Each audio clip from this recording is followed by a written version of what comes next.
In Fenstown, it's extremely difficult to get where you need to go on time in the morning. The city is choked with traffic. And don't even get me started on public transportation. It's completely packed, and people can barely breathe. It's even hard to get off the subway at your stop. The crowd is trying to get on without letting those ahead of them get off. The best university in the city. Students are rushing to their lectures. It seemed like just the usual morning hustle and bustle. But what lay ahead of them? Laurie didn't sense any danger either. As usual, he got off the bus tired, as if he'd been commuting for a week. This commute to the university would eventually wear him down. He had even started thinking about dropping out of university, or at least moving closer to it. Someone overheard this monologue and remarked that it was strange to hear such things from a retired Special Forces sergeant. His name was Sam. He was Laurie's closest friend, and they had been inseparable since childhood. Laurie replied that he didn't want to hear anything from someone who hadn't been in the army. He was used to teasing his friend, knowing that this topic drove him crazy. Sam started coming up with strange reasons why he shouldn't join the army. He mentioned some national coalition and how it would win. Laurie replied that Sam wasn't up to date on the news at all, and anyway, he was convinced that Sam was putting off joining the army because of his ex, Mian, even though they had broken up a long time ago. Sam admitted he'd lost the argument and asked him not to mention the girl anymore, since it hurt him to think of her. But Laurie decided to rub it in by saying he'd warned him back in freshman year not to date anyone from the university. Phrases like, "I told you so," never helped, Sam thought sadly. Laurie even thought that Sammy had started crying. Had he really gone too far? But that wasn't the point. Sam stared up at the sky and asked if his friend had seen the same thing he had. There were indeed some numbers with percentages visible in the sky. Sam was seriously scared. What were those letters written right in the sky? How was that possible? But Laurie didn't see anything. He kept teasing the boy, saying he was so desperate to change the subject that he'd started making things up. But Sam persistently tried to prove to his friend that right above the library were the numbers 99% and the words "loading monsters." And when the numbers changed to 100, everything disappeared. But Laurie didn't believe him and kept joking that he'd been playing too many video games. What monsters in Fenstown? And anyway, what monsters? He remarked that they just needed to drink less, and then they wouldn't see things. It seemed like Sammy had calmed down. Sam suggested buying some coffee to perk up and come to his senses. But Laurie replied that they wouldn't have time. The professor always arrives on time and doesn't like it when people are late. Sam tried to joke that after his time in the Special Forces, Laurie must be super fast, and drinking coffee quickly should be a breeze for him. The guys agreed to meet at lunch. Sam repeated again that he had definitely seen those messages in the sky. Laurie replied that the topic was closed and he didn't want to hear any more about it. The guys scattered to their respective classrooms. Classes were waiting for them. Laurie tried his best to listen to the professor's lecture. He was an engaging speaker. But the fact that he hadn't slept much the night before was taking its toll. He regretted not having had a cup of coffee, which would have given him at least a little boost of energy. He tried not to close his eyes, but it wasn't going so well. At some point, a sign appeared right in front of him, stating that he needed to choose the type of activity that would be most needed in a ruined world. To say that Laurie was in shock would be an understatement. He even thought, for a moment, that he had fallen asleep after all and that this was all a dream. All the equipment started malfunctioning, and strange things began to happen. And suddenly, all the lights went out, and darkness engulfed the auditorium. The students shouted that they couldn't see anything. Maybe it was some kind of blackout? Laurie replied that it wasn't a solar eclipse. The lights hadn't just gone out for no reason. Not even phones or any other gadgets were working. A large number of signs appeared in the air. The students couldn't understand what was happening. Laurie realized that this wasn't a mirage or a hologram, that everyone could see these signs and had to make a choice. It said there were only a few seconds left. Cards featuring familiar characters appeared before him. The characters were as diverse as in some fantasy game, and each had a different number of stars. The students were discussing among themselves that it was dangerous to choose those cards, and that it was best not to touch anything at all. Laurie pointed out that not touching them was even more dangerous. No one knew what would happen in 15 seconds when the countdown ended. And so, there were 10 seconds left. How could anyone make such a difficult choice in that time, choosing just one card, without knowing anything about them? Suddenly, a sword appeared, and everyone started screaming, not understanding what it was or where it came from. The sword went to one of the students. He was just as scared as the rest. What was he supposed to do with it? It turns out that card went to that boy, which is why he has the sword. Laurie wondered who would be most useful in a ruined world. And really, that thought was scary. A ruined world? But there was no time to think about that. The countdown was coming to an end. He noticed that each card had a different number of stars. He couldn't figure out what the stars meant, but decided to choose the one with the most. He chose the necromancer class card, which had 5 stars. The sign said that class selection was over. Those who hadn't chosen would have to wait until next time. And everything vanished. The students tried to compose themselves. The boy who had chosen the card with the sword was holding the weapon and was amazed that he had a real sword in his hands. He explained to everyone that he had chosen the warrior card, and then the sword appeared. Lori realized that he was now a necromancer, but why hadn't he been given anything? Suddenly, out of nowhere, something pounced on one of the people present from behind. He screamed in a voice not his own. He begged for help, pleading for them to remove that monster from him. It threw the guy to the floor, giving him no chance of escape. It pulled out a dagger and plunged it into the poor guy. All he could do was scream in pain. Everyone else was simply frozen in shock.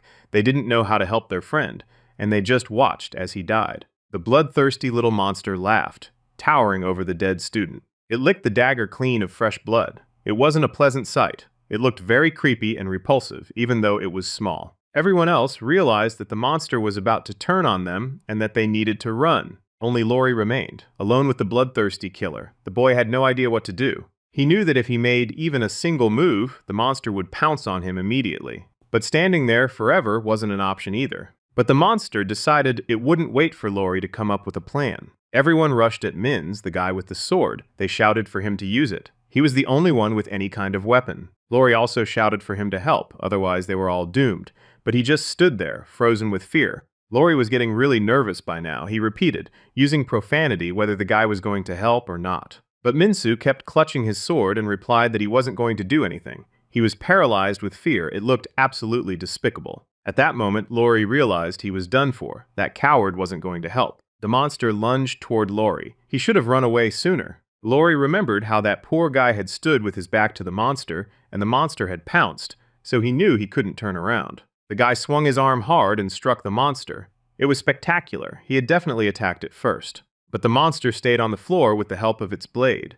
Now it would probably attack. Lori reassured everyone present that there was no need to be afraid, since that little monster didn't even weigh 15 kilograms. He grabbed a chair and ran toward the monster, shouting. The guy was sure he could finish it off with a single blow. But the cunning monster was expecting the attack and simply dodged it. Lori was disappointed. He had planned to finish off the pesky little creature. You could see the monster smirking at the boy. It lunged forward straight at Lori. The boy was already holding another chair in his hands and waiting for the attack, though he didn't quite understand what to expect from it. Fear was evident in the boy's eyes. He was fighting one-on-one with a creature he hadn't even known existed before. He decided to throw the chair upward to increase the force of the blow. As the chair fell, Lori grabbed it and struck the monster with all his might. Now the monster was definitely finished. The boy had taken care of it all on his own. Lori asked the monster, "Why aren't you smiling now? Not so fun anymore." Lori saw a sign floating in the air. It said he had earned 10 gold coins for killing the goblin. Lori stared at the sign in surprise, still unable to fully come to his senses.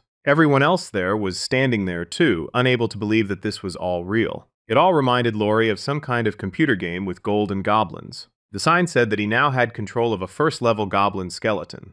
The students started shouting that something was happening behind Lori. Lori turned around and saw blue smoke in front of him. What was happening? The dead monster floated upward like a ghost. The guy couldn't stop being amazed. Right in front of him was the skeleton of the slain monster. Could it be that it was now under Lori's control? Lori finally realized it. He had chosen the necromancer card and his class ability, summoning the dead. The skeleton monster under his control didn't look as creepy as it had before. Suddenly, 2 more goblins burst into the room, thirsting for the student's blood, or at least some blood. Were they going to keep appearing?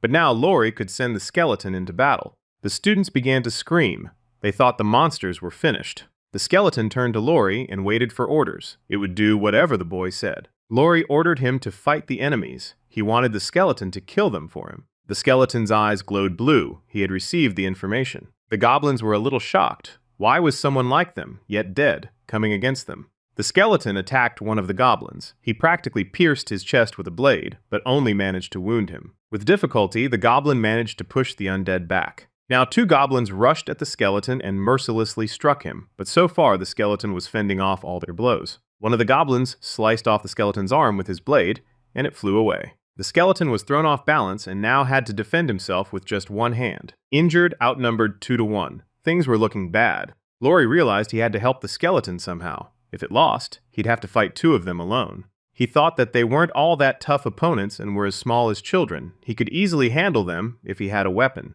Behind him stood Minsu, clutching his sword tightly. He stood rooted to the spot, doing nothing but trembling with fear. Lori asked the coward to give him the sword, but he refused to hand it over, continuing to hold on to it tightly. He shouted that he wasn't going to give up the sword, since it had fallen to him. Lori replied that if that was the case, then he should go fight the goblins on his own. Minsu looked at the goblins and was overcome by even greater panic. He couldn't imagine himself on the battlefield. Lori told him to forget about it. That sword was only good for peeling potatoes. He wasn't capable of anything else. Lori realized Minsu was no help, grabbed his previous weapon, a stool, and rushed into battle. He hit 2 goblins at once while the skeleton managed to jump back safely. The skeleton rushed to finish off the half-dead goblins, their blood spattering in all directions. Signs appeared in the air again, stating that 20 gold pieces had been earned for killing 2 goblins.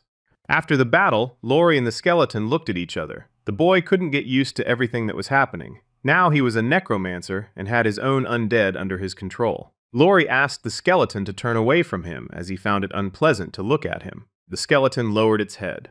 Lori thought it was upset. Could skeletons really have feelings? A sign appeared in the air stating that the dead were now under the necromancer's control. Suddenly, the students heard cries for help.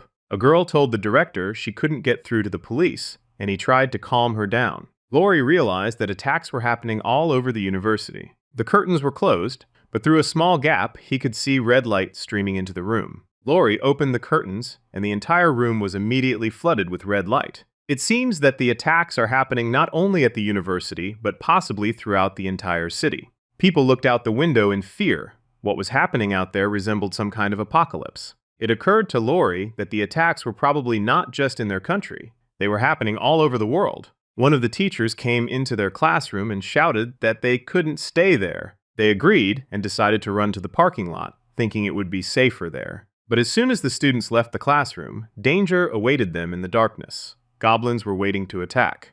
As they got closer, the students saw that the goblins were standing over the bodies of their classmates, and everything around them was covered in blood. But that blood wasn't enough for the goblins. As soon as they saw new victims, they immediately rushed toward them. The students started to run. But they forgot how dangerous it is to turn your back on monsters.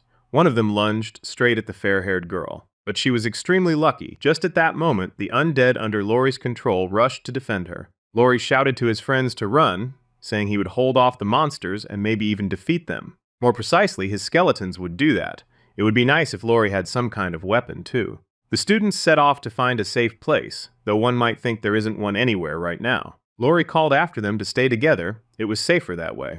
And at that moment, he wondered, why was he the one giving orders? He wasn't the leader here, although it had just sort of happened that he was the one taking the initiative in everything that had started happening here. Nothing was clear yet. They didn't know the rules of this game, but they had to follow at least the ones they already had. Since he'd been given a class, and with it power, he needed to use it, because there were so many monsters lurking nearby. Lori decided he'd fight as much as possible, because that way his chances of survival would be much higher. The main thing was that monsters were fighting for him right now. It was a quick decision, but he'd chosen a strong clan and didn't regret it. Just as he thought that, he glanced at the battle and saw that one of the enemies had decapitated his skeleton. The head fell right at Lori's feet, and a message appeared in the air stating that his minion had met his eternal demise. Lori hadn't considered that something like this could happen right now. He needed to figure out how to win the battle. The monsters were left to fight 2-on-2. The battle was bound to be uneven. They rushed toward each other and clashed in a brutal battle. Suddenly, signs appeared again stating that 20 gold had been earned for killing 2 goblins. Lori praised his charges, and at that moment a message appeared stating that his skeletons were now level 2. Wow, a level? They even have that here. Maybe stats like in all games? Sure enough, he saw his stats right in front of him. Then a notification popped up saying he needed to choose a card to advance to the next level. The card stated that he could choose a random ability, an item, stats, other options, or a power boost. He chose a random ability since he believes that's the most important thing in games, and his limit on controllable creatures increased by 1. He looked at his skeletons and received a notification that he had low mana, 3 out of 30. He was surprised that there was mana here too. So they aren't very expensive. He asked them to turn around again because he didn't like looking at them. Never mind, he'll get used to it soon. Lori decided to gather his thoughts. He decided he would level up little by little. It wasn't clear what to do, but so far, everything was going well. His main goal is to survive, and to do that, he has to do everything. both the possible and the impossible. He'll definitely get out of here. Lori looked out the window to see if it was safe to go outside. But there was utter chaos out there. He realized that it was even worse outside than inside, but sitting here forever wasn't an option either. To survive, you have to keep moving. He decided that the skeletons would go ahead, and he would follow behind them. On the way, they ran into Sammy, Lori's friend. One of the skeletons was staring at him, and Sammy was staring at the skeleton. Sammy didn't know what to do. Suddenly, panic seized him, and he screamed at the top of his lungs. Tears began to stream from his eyes on their own. He pulled out a dagger and plunged it straight into the skeleton's skull. Lori stood rooted to the spot. He shouted his friend's name. In response, the skeleton shouted Lori's name, but he couldn't pull himself together. Sammy asked what was going on. Why was he walking around with some dead monsters? Lori reassured him that they were sort of his bodyguards. Lori asked if Sammy had chosen a class card. He replied that he had chosen the rogue card. Lori was shocked. How could he have chosen a rogue out of all the options? He asked how many stars were on it. Sammy replied that there was 1 star on the card, and he thought it was cool because the major on the epaulets had one too. Lori and the skeletons were surprised by this logic, but he agreed that maybe 1 star would be useful too. As they walked on, Lori told his friend that they and the skeletons were looking for a safe place, and that they were reliable guys. Suddenly, a new sign appeared. When playing as a team, the synergy mode is active. Sammy wasn't used to these signs yet, so it puzzled him. They need to collect several weapons of the same type, and then they'll get a plus 10% buff to critical hit chance and plus 10% gold gain. Lori thought to himself that this was a great prospect, even though not much was clear yet. He was sure he could get buffs even when playing solo. He realized he had chosen the right class. As they descended the stairs, on one of the university's floors, they noticed someone standing in front of them. In front of them were many small goblins, the kind they had seen before. But standing before them was some kind of giant, and his weapon was much larger. He looked far more dangerous than the other little ones. The guys started to get visibly nervous. Sammy asked if he was right in thinking that the giant was their leader. A new notification popped up stating that the goblin group's stats had been reduced by 30% thanks to the Scent of Death ability. This ability activates when 4 or more skeletons are present. The goblins didn't like this turn of events. They grumbled discontentedly in their own language. Lori exclaimed that they were lucky, and he ordered his men to charge into battle. So far, everything was going well, and the goblins were falling at the hands of the skeletons. Sammy stood there rooting for the skeletons. But why wasn't he joining the fight? He was a bandit and had a weapon. But they were dominating until the giant entered the fray. It was still unclear what he was capable of. And at that moment, he raised his hand, and an orange circle with incomprehensible symbols appeared above him. He activated an ability called Wild Rage. The goblins under his control became stronger, and suddenly the enemies began to dominate. This buff gave them a significant boost. Sammy shouted in fear that it was time to run, but Lori said it was too early. He thinks they need to learn more about the enemy first. His skeletons would obey any command, but what exactly should he order them to do? Meanwhile, the goblin leader continued to stand with his hand raised. As long as he kept it within the orange circle, the goblin's enhancement ability remained active. Lori, looking at him, figured out what to do. His eyes flashed blue, and in this way he conveyed the information to the skeletons. One of them crouched, swung his weapon, and flew straight at the orange circle. The leader didn't see it until the skeleton was right on top of him and couldn't do anything in time. The skeleton successfully struck the leader's spellcasting hand. The giant was furious. Blood gushed from his hand, and most importantly, his ability to enhance the goblins was interrupted. After that, the skeleton landed at the giant's feet. He looked utterly tiny next to him. The enraged giant kicked the skeleton with his massive foot. The goblins realized they had become much weaker once the spell was broken. The skeletons began defeating the goblins one after another. They looked far more confident than their opponents. Once there were no goblins left, a giant burst into the fray. He was furious that they had outplayed him so thoroughly. The skeletons exchanged glances and realized they needed to attack all at once. They executed a combo of strikes, all of which were so precise that they thrilled the guys watching the whole thing. The giant muttered something one last time before falling forever. A notification popped up stating that 50 gold and a +5 bonus had been awarded for killing the goblin leader. Semi stood spellbound by what he had seen. He had only ever seen such a thing on a computer screen before. The guys noticed that items had dropped from the dead goblins, which they could take for themselves. Lori picked up a sharp one-handed spear, a standard one with no special effects. There was also a rare bracelet called Wild Madness, which increases damage by 20% against small goblins. Now, the attack speed of skeleton goblins is increased by 20%, but this bonus can only be used if a condition is met, the presence of goblin mercenaries. The bracelet also provided a bonus. When using the Wild Madness ability, Goblin mercenaries gain plus 10% attack power and 20% attack speed. The ability's cooldown is 1 hour. Lori said that this was actually pretty good. It looked like an ordinary bracelet, yet it provided so many bonuses. The skeleton, having completed its main task, hitting the giant's arm, stood there looking at its master. Lori realized that the skeleton wanted to be praised. He patted the skeleton on the head and told him he did a great job. After that, the skeleton started grinding its teeth so hard that sparks flew in all directions.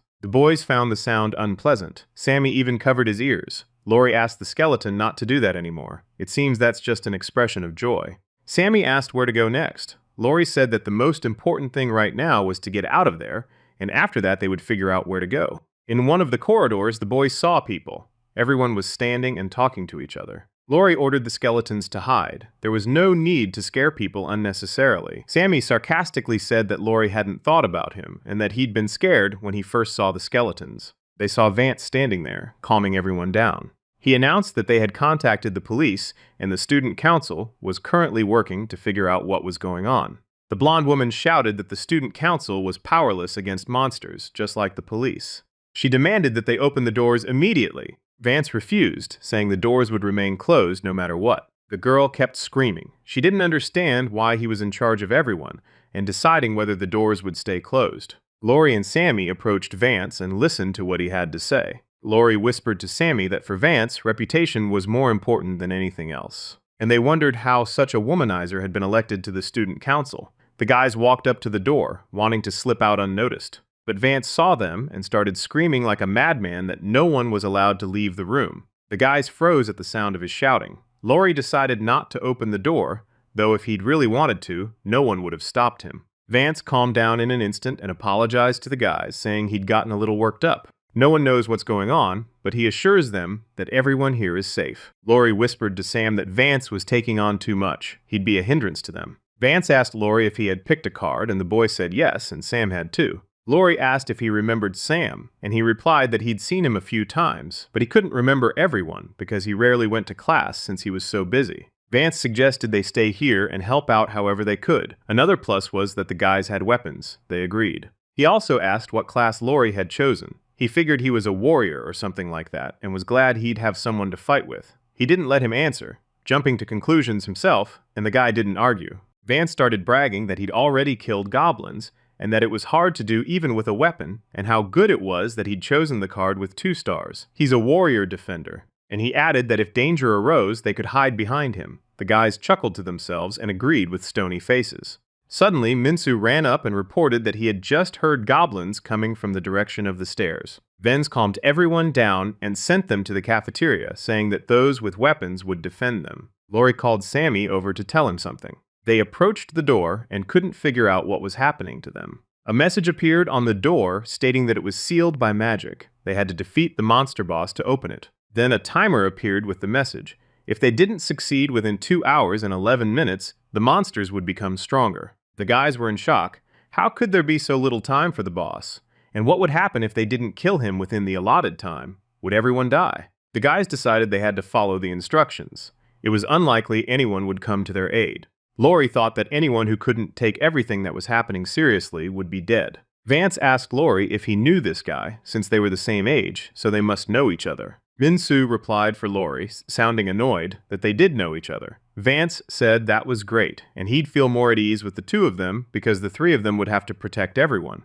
Lori was in shock. Vance didn't understand why Lori was worried. Were there any problems? Lori asked if Vance had seen the notice on the door. Vance agreed and said they just needed to fight back and wait for the army. Rage overwhelmed Lori, and he started yelling at Vance, asking if he really thought the army cared about students. If this was happening all over the country, no one would come to save them. Vance asked Lori if he hadn't served in the army. Lori nodded. Vance couldn't understand why Lori was worried about anything. Their military was top-notch and would soon save them and the whole country. Lori's mind was filled with profanity. What was this dimwit thinking? If these problems were so global, the army wouldn't be interested in saving them. Vance asked angrily why Lori was sighing. Lori replied that everyone needed to calm down. There was no point in acting on emotions. But Vance couldn't control his emotions. He yelled at the guys to go join the others and not get in their way. But suddenly, Minsu screamed in a voice not his own that goblins were coming. Vance also began to scream in fear. The goblins were advancing up the stairs.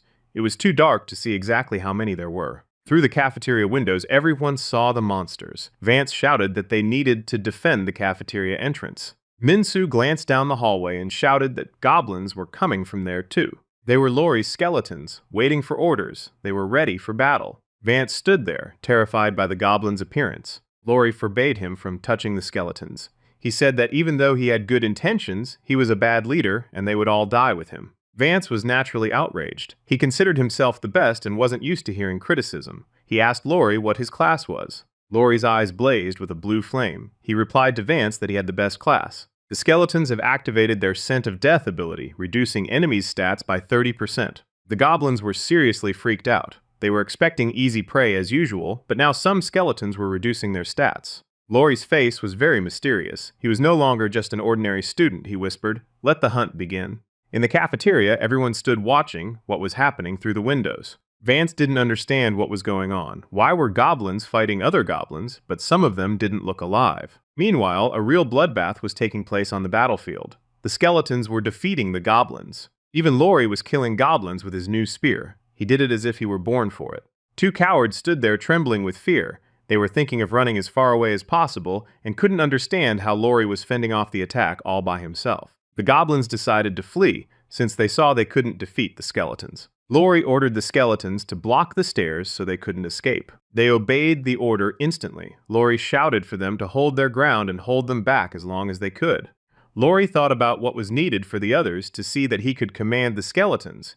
Then everyone would understand that they had to rely on him to get out of there. He had already imagined them all uniting and fighting together against the boss. Defeating him was the fastest and safest way to survive. A special synergy effect, the Bandit's Dagger, was applied to the skeletons, increasing the chance of a critical hit and earning gold by 10%. Laurie also applied a plus 20% attack power bonus against small goblins, thanks to the Wild Madness bracelet. Thanks to this bracelet, the goblins aren't as dangerous anymore. But Laurie is convinced there must be even scarier monsters out there. The guys were surprised. Could Laurie really control skeletons?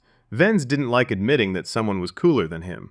They started discussing Laurie and tried to figure out which faculty he was from. Someone said he was from the faculty of writing. One of the goblins scattered the others and tried to escape down the stairs. Laurie swung his spear and aimed at the fleeing goblin. He launched it and hit the little monster right in the back, humiliating her. Laurie exhaled in relief. Had it really worked after all? Everyone began cheering for Laurie, saying how cool he was. He had truly shown himself to be amazing. They discussed among themselves, unable to believe that an ordinary scribe was capable of such feats. Laurie and the skeletons went around to check if any items had dropped from the goblins, but there wasn't a single one, probably because they were just ordinary monsters. Laurie received a notification that he would get a lottery ticket for killing 20 monsters. Laurie was surprised. Since he didn't even have an inventory, how could he use it?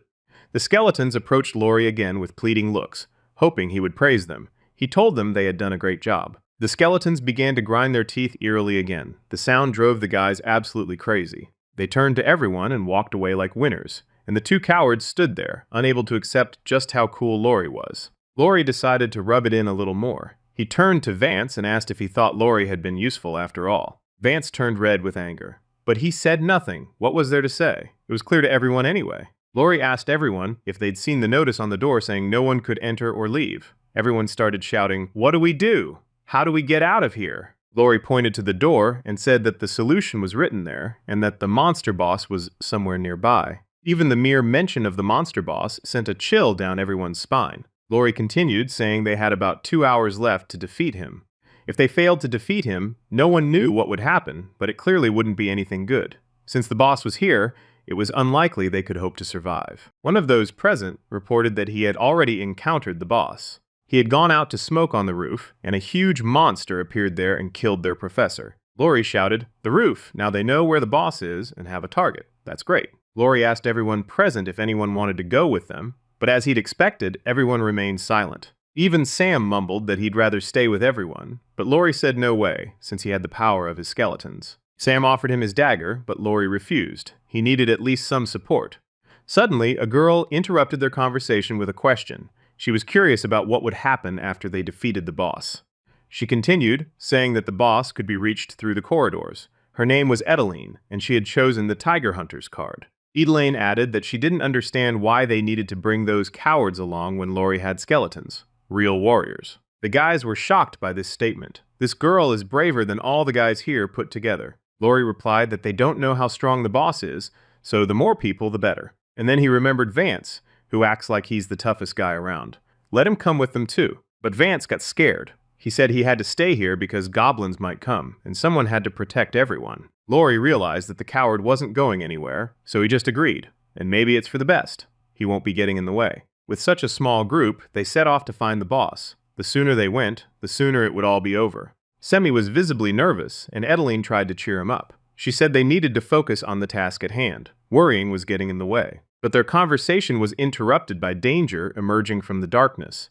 Goblins were everywhere and had surrounded them. Lori shouted to his team to cover him. Without a second thought, Edeline crouched down to attack one of the goblins. With a single blow, she sliced it in half. This girl never misses. You can count on her. Edeline exhaled calmly. She wasn't flustered at all, as if she'd been killing monsters her whole life. Even Sammy stopped worrying so much. He shouted to Lori that the girl was really cool. They easily defeated all the goblins. There were many corpses lying around, but again, no items. Satisfied with another victory, Lori said they needed to move on. They walked on and in one of the rooms saw a man sitting in a pool of blood. As they got closer, they realized it was their professor, Clarence. He recognized Lori. Suddenly, he began to cry and said that all his students had died because of him, that he felt terribly guilty toward them. Lori tried to calm him down and told him to explain what had happened. He began to explain that he and the students had gone to the lab, but they couldn't stay there long, so he decided they needed to go up to the roof. They had been briefed on what to do in case of emergencies, so they went up.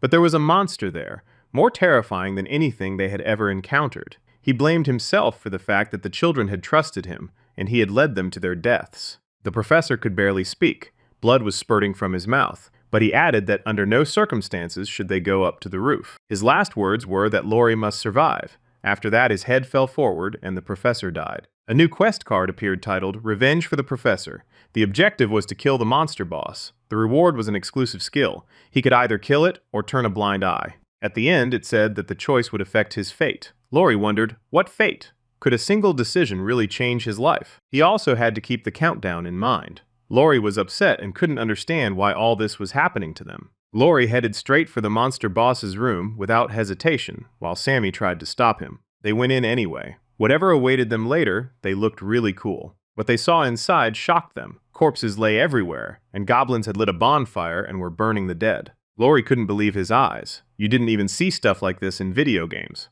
Sam shouted that his classmate was there, and a goblin was dragging him away to burn him right then. Even the usually cool Edeline was enraged by what was happening. She began cursing the monsters with all sorts of words. Without a moment's hesitation, Lori charged into battle. He believed they had to get stronger, and that was impossible without practice. All the goblins present gathered and stood before the humans who had interrupted their important business. And Sammy, as always, had his doubts. He suggested that Lori run away before it was too late. Of course, Lori didn't agree. He said that no matter what, they had to stop them. He activated Wild Madness. For the next 10 minutes, damage would be increased by 10% and attack speed by 20%. And at that moment, the battle began. Lori shouted at the skeletons to use the other goblins as shields. Lori drew his spear and began killing goblins as well. He pierced them in half with his weapon. Elaine wasn't standing idly by either. She was skillfully dealing with the hated goblins. Only Sammy stood there, not knowing what to do or how he could be of use. He deeply regretted choosing this particular class. At first, it had seemed really cool to him. Unexpectedly for everyone, and even for himself, Sammy threw his dagger. He hit one of the goblins right in the face, and the one standing next to him got scared and was glad he wasn't in his place.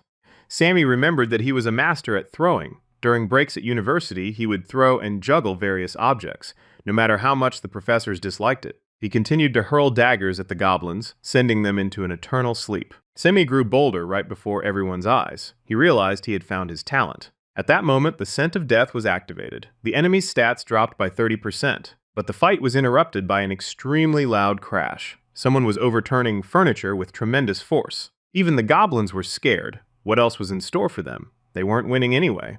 But it turned out they had nothing to worry about. Their boss had arrived, and now the battle could change the course of events. All the goblins fell to their knees before their leader. His name is the Great Centurion. The boys were stunned by what they saw. They had imagined him to be terrifying, but in person, he was far worse. Their trio seemed very small compared to the Centurion. The outlook wasn't looking good. But there was no time to think. Goblins began attacking Lori from all sides. Now they felt more confident alongside their boss. Lori shouted to his men that they had to kill them all. The sounds of blades clashing and the monsters' shouts in their incomprehensible language echoed all around. The centurion began shouting something and raised his torch high. Lori realized something dangerous was about to happen and shouted to his men to try to dodge. The boss was swinging his torch at everything around him. The range of his swing was enormous. Lori kept resurrecting the dead over and over, but he couldn't keep doing that forever. It seemed impossible to defeat the boss. He was destroying everything around him and showed no signs of tiring. Lori received a notification that his mana was at 20 out of 30. There were skeletons everywhere, and he couldn't keep resurrecting them constantly. Daggers began to strike the boss's arm, but his skin was like steel. The daggers simply fell to the ground. After discovering his talent for throwing, Sammy thought he was really cool and asked Lori if he needed help. However, there was blood on some of the daggers, so Sammy was actually doing something right. Lori noticed that Sammy had somehow hit the boss, but this clearly enraged him. The centurion lunged at Sammy. He wanted to get rid of the guy who was annoying him with his daggers. The skeletons stood in front of the boy to protect him. Sammy thanked them. But the enraged giant was smashing everything around him. It seemed as though he was invincible. But something began to interfere from the side and struck him right in the leg. It was Edeline. She was landing a series of blows on him. Her sword seemed to dance across the battlefield. She swung sharply and struck the giant in the back. He muttered something weakly. The girl said she was sorry she hadn't killed him with a single blow. Lori realized she wasn't just a human. All her movements were precise and calculated. She had remarkable abilities. He didn't want to fall behind the girl and thought to himself that he needed to come up with a strategy. They surrounded the giant. Lori ordered the skeletons to attack from behind. The skeletons pounced on Centurion's back. He hadn't expected such an attack. Meanwhile, Lori attacked the monster from the front, preventing him from recovering. Lori slashed the monster's face hard, and it screamed in pain. Everything was going well. Until a certain point. Lori received a notification that his mana was almost depleted and he could control only one skeleton. Blood was streaming down the monster's face. It saw that there was only one skeleton in front of it, and this amused it and gave it a boost. Lori shouted, asking if the monster really thought he had won just because there was only one skeleton left. The giant shouted something in reply, but his blow spoke louder than any words. He knocked Lori back. Negative thoughts were already creeping into Lori's mind. He thought they were going to die. If only he could land one more hit on the giant. But this blow had to be decisive and fatal. He needed to muster all his remaining strength for this. The fight continued. Edeline fought as best she could, but so far there were no signs of a positive outcome. Lori stood there a little at a loss. This battle had been going on for a long time, and it was unclear how much longer they could hold out. He ordered the two skeletons to stay closer to the giant. They surrounded him on both sides, but the centurion continued to easily knock them aside. To him, skeletons were easy prey. He tore off the skeleton's arm, but it kept fighting with the one it had left. Their swords clashed. The skeleton didn't even fly back immediately as usual. Lori received a notification that the synergy effect is active when playing as a team. In fact, several synergies. The first is weapon synergy, which requires 3 swords. Its effect is a 10% increase in attack speed and a 50% reduction in weapon weight. And the second synergy is one-handed warrior. The condition is to equip a one-handed sword. The effect is an 88% chance to block an attack. Lori thought that with the synergy and the weapon, he had an excellent chance of winning. But first, Lori decided to attack with a sword and a stool. What was he planning? Edeline and the one-handed skeleton were also preparing to attack. They took a running start at the giant. The giant didn't know who to watch out for or who to defend himself against. They had him confused. Lori attacked first, hurling the stool at the centurion while striking with his sword in his other hand. Edeline did a great job too. She attacked his back. But the giant fought back, and the skeleton took the brunt of it, flying a long way. Even Sammy was useful. He threw a dagger straight into the giant's hand. For a while, he tried to pull the dagger out of his hand. Lori told the skeleton to sacrifice himself immediately. He said goodbye to him and thanked him for everything. He was a wonderful warrior. He continued to praise him. The skeleton had served him well during these difficult times. The time had come to die for the sake of a great victory. The skeleton obeyed his master and rushed to sacrifice himself, but somehow he easily parried the boss's blow. Lori couldn't believe his eyes. How was that possible? Why didn't he die from such a blow? Not only did he dodge it, but he also landed a counterattack. No one could have imagined just how tough this skeleton was. He simply knocked the head off the giant, who was several times his size. And then Lori finally realized that the skeleton had an 88% chance of blocking the blow, which is why it happened. A notification popped up saying he'd received 255 gold for killing the monster boss.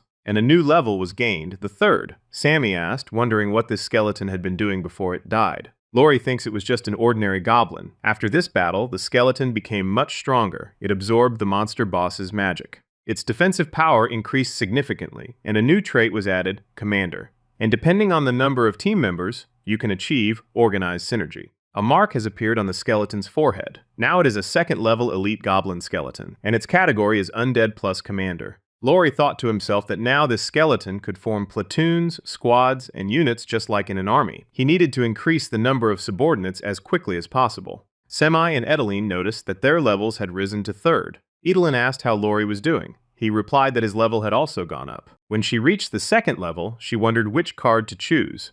Lori told her there was no point in thinking too long, since it was completely random. And finally, cards appeared for Sammy too. He had already started worrying that something was wrong. Lori explained that at the second level, he'd chosen a skill card and gained more subordinates. Now he'd also received a skill card, and it turned out to be bone weapons. Now he can craft weapons from bones. As soon as his skill level increases, he'll be able to craft higher quality weapons. He received a new notification that he had completed the exclusive quest, Revenge for the Professor. He had chosen to seek revenge after all. For completing it, Lori received an exclusive skill. And at the end, it said that his fate was quietly changing. With sadness in his heart, he recalled the professor's final moments. He had been a good man. For this mission, he received a skill. The limit on controllable creatures increased by 1. Now he could take on 5 skeletons. He didn't yet understand what was going on with his fate, but one thing was certain. He needed to be more careful with his future choices. He saw something falling on him from above. It looked like clothing. Lori tried to catch whatever it was. He managed to catch it. It really was clothing, a bandit's cloak. Lori asked what it was for. Sam replied that it increased the chance of hiding from a monster by 50%. Lori said it was perfect for escaping. But Sam objected, saying that from now on his path was only to fight. And Edeline was holding some kind of stone in her hands. Sammy asked what it was for, and she replied that it was for starting a fire. Sammy thought she was talking about a campfire, but Edeline replied that wasn't it. If you sharpen a sword against it, it will catch fire during an attack. Sam was thrilled by this. Lori suggested they test the items later and return to the others for now. The atmosphere in the cafeteria was tense. They didn't know how things were going with the boss's defeat. Maybe Lori, Edeline, and Sammy were already dead, and then they were doomed too. Minsu asked Vance if they really needed to protect everyone. Vance got angry instantly. There was clearly something wrong with this guy's mental state. Everyone present began whispering to each other that they probably should have listened to Lori and gone to kill the boss with them. Minsu wanted to say something, but Vance wouldn't let him. He cut him off and started yelling. At the top of his lungs, he bellowed that enough was enough with the nonsense and that he was risking his life for all of them. Then he turned to everyone else and asked why they were always complaining about something.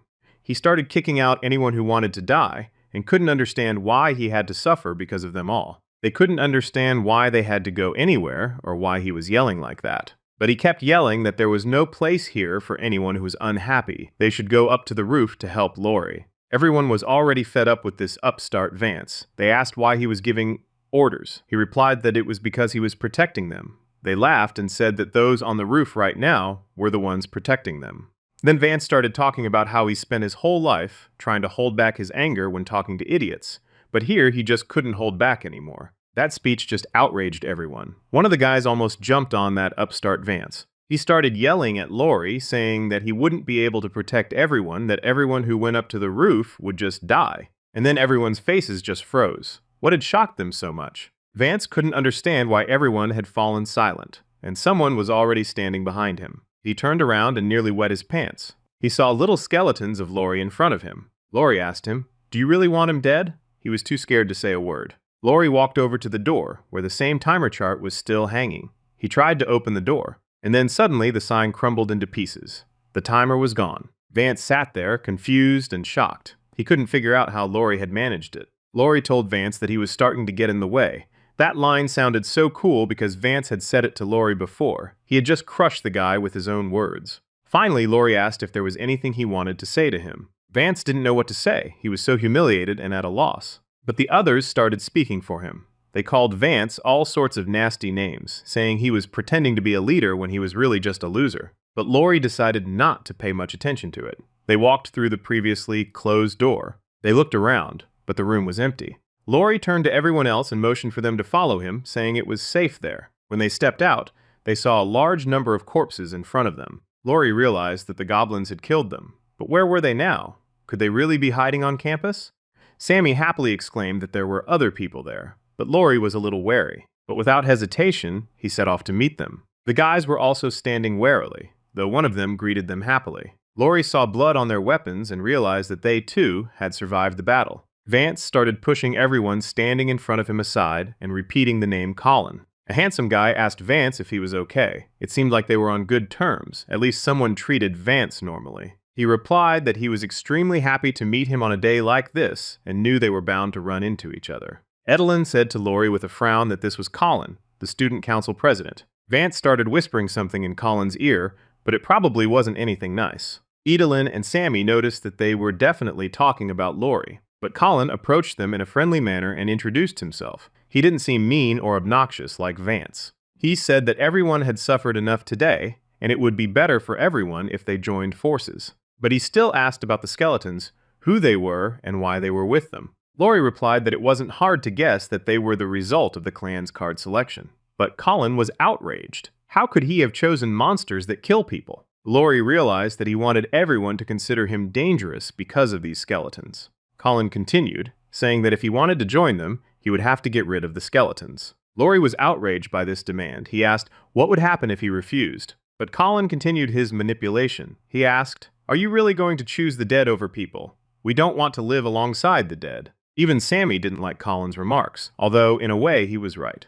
Sammy said that the skeletons were actually very cute and asked them to prove it. They started grinding their teeth. Lori asked everyone to calm down. Lori said the skeletons would stay anyway since this was his class. If he got rid of them, he wouldn't have any weapons. But Colin replied that he had nothing to worry about.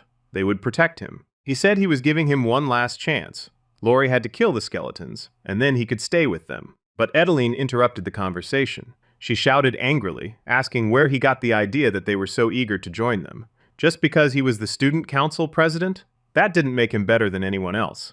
Colin didn't quite understand who she was or why she was yelling. He asked if she was from the Department of Social and Physical Education. She denied it, and added that it didn't matter which department anyone was from, the university was destroyed. He tried to calm her down and suggested she join them anyway, because she'd regret it if she didn't. But Edeline wouldn't calm down. She started talking about how she knew they had embezzled student fees by forging receipts at the festival. Colin was in shock, and she finished him off by revealing that she was the one who had posted on the university website under the title, "Exposing the Student Council President." And right then, Colin's expression changed completely. He stopped pretending to be nice and told them to go fight the monsters, adding that they wouldn't be able to survive on their own. He shouted after them that the key to victory was synergy and that they needed to stick together. Then came a string of profanities, but Lori and her friends didn't hear any of it. Lori asked the girl if she had been in a relationship with Colin. Otherwise, why was she so angry with him? Maybe she was just jealous. She replied that no, she just couldn't stand guys like that.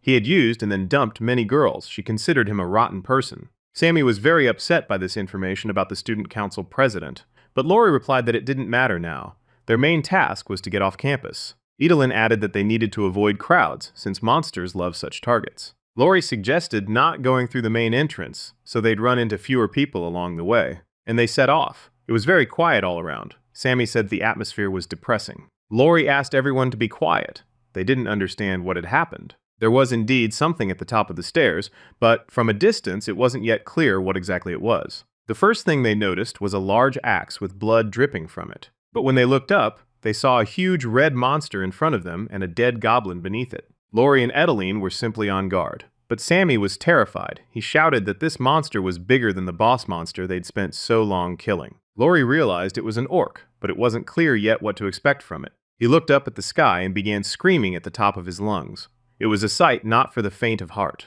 Suddenly it sprang into action and lunged straight toward them. The team hadn't expected such a sudden attack. But Lori wasn't scared at all. On the contrary, he was even more determined to defeat the ogre. With its help, he could create new skeletons. Lori shouted at everyone to try to dodge the blow. Sammy fell headfirst into the bushes. He was outraged by the thought that such monsters as ogres even existed. Edelin tried to strike the giant, but it was clear from her expression that she had little faith in her success. And so it happened. The blow did nothing to the ogre, and he easily counterattacked the girl. He raised his axe high. This blow was meant to finish her off. But a skeleton threw itself right in front of the axe, sacrificing its life for the girl. The girl survived, which did not please the ogre. His desire to finish her off grew stronger. Lori shouted that they had to stop him immediately. A one-armed skeleton approached the ogre at close range. He pointed his sword right at the ogre as if challenging him to a fight. The ogre was enraged by this initiative. Who was this little runt to challenge an ogre? The one-armed warrior had a buff active, an 80% chance to dodge the first attack.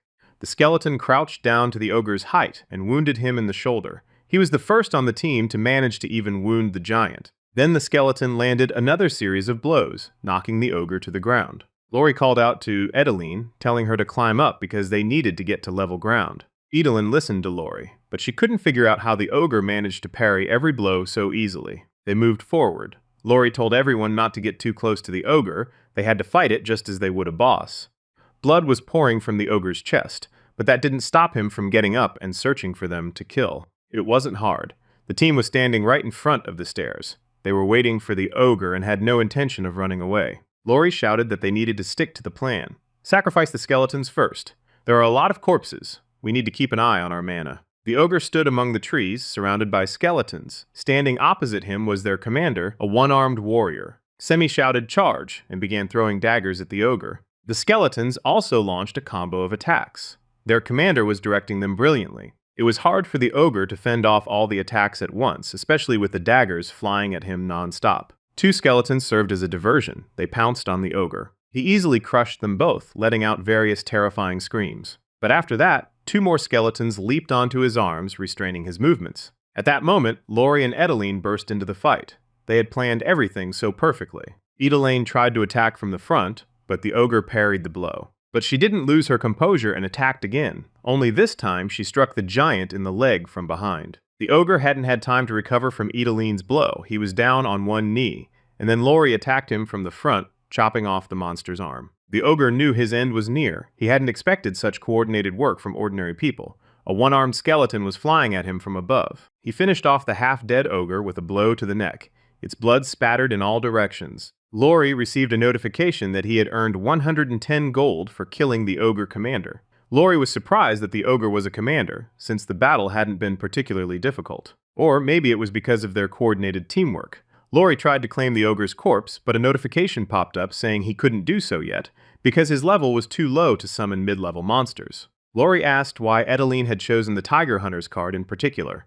She replied that she liked the illustration on the card, and it turned out there were 3 stars on it as well. This card depicted a special unit of Joseon era warriors who hunted beasts. Semi was indignant. It turned out he was the only one with a single star. Lori said he had accumulated mana and wanted to try out a new weapon. From the bones, he could create a sword, a blunt weapon, a spear, or an arrow. He had to choose one of these. Lori chose the bludgeon because it was the highest level option. Edeline asked if it was really made of bones. Lori said yes, the weapon was very light. He handed out the axes to 5 skeletons. And a synergy was formed. It grants plus 30% bonus damage on attack if they are wounded. And another synergy, a 5% chance to stun plus 10% extra damage against medium-sized monsters. But these synergies only work if there are 5 or more bone weapons present. Lori gave his weapon to Sam. Sam was so happy, thinking he'd be just as cool in battle now. But Lori said he'd just let him hold it for a bit so he wouldn't get his hopes up for nothing. And he joked that the one-handed synergy was really cool, so he should be more careful, or he'd end up joining them. Lori told everyone to stay alert as they descended, since the target was already nearby.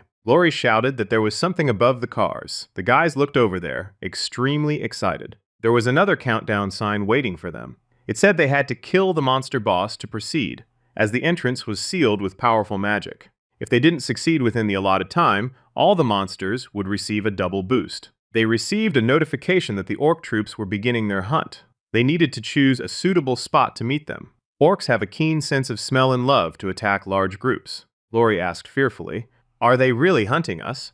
Edeline said that since they're interested in large groups, they'll be coming for them soon. Could teamwork backfire on them? Suddenly they heard some screams. A giant orc was running around looking for a victim. He had huge fangs and the look of a true killer, but he found a completely different team, and the screams they heard probably belonged to Vance. Who else?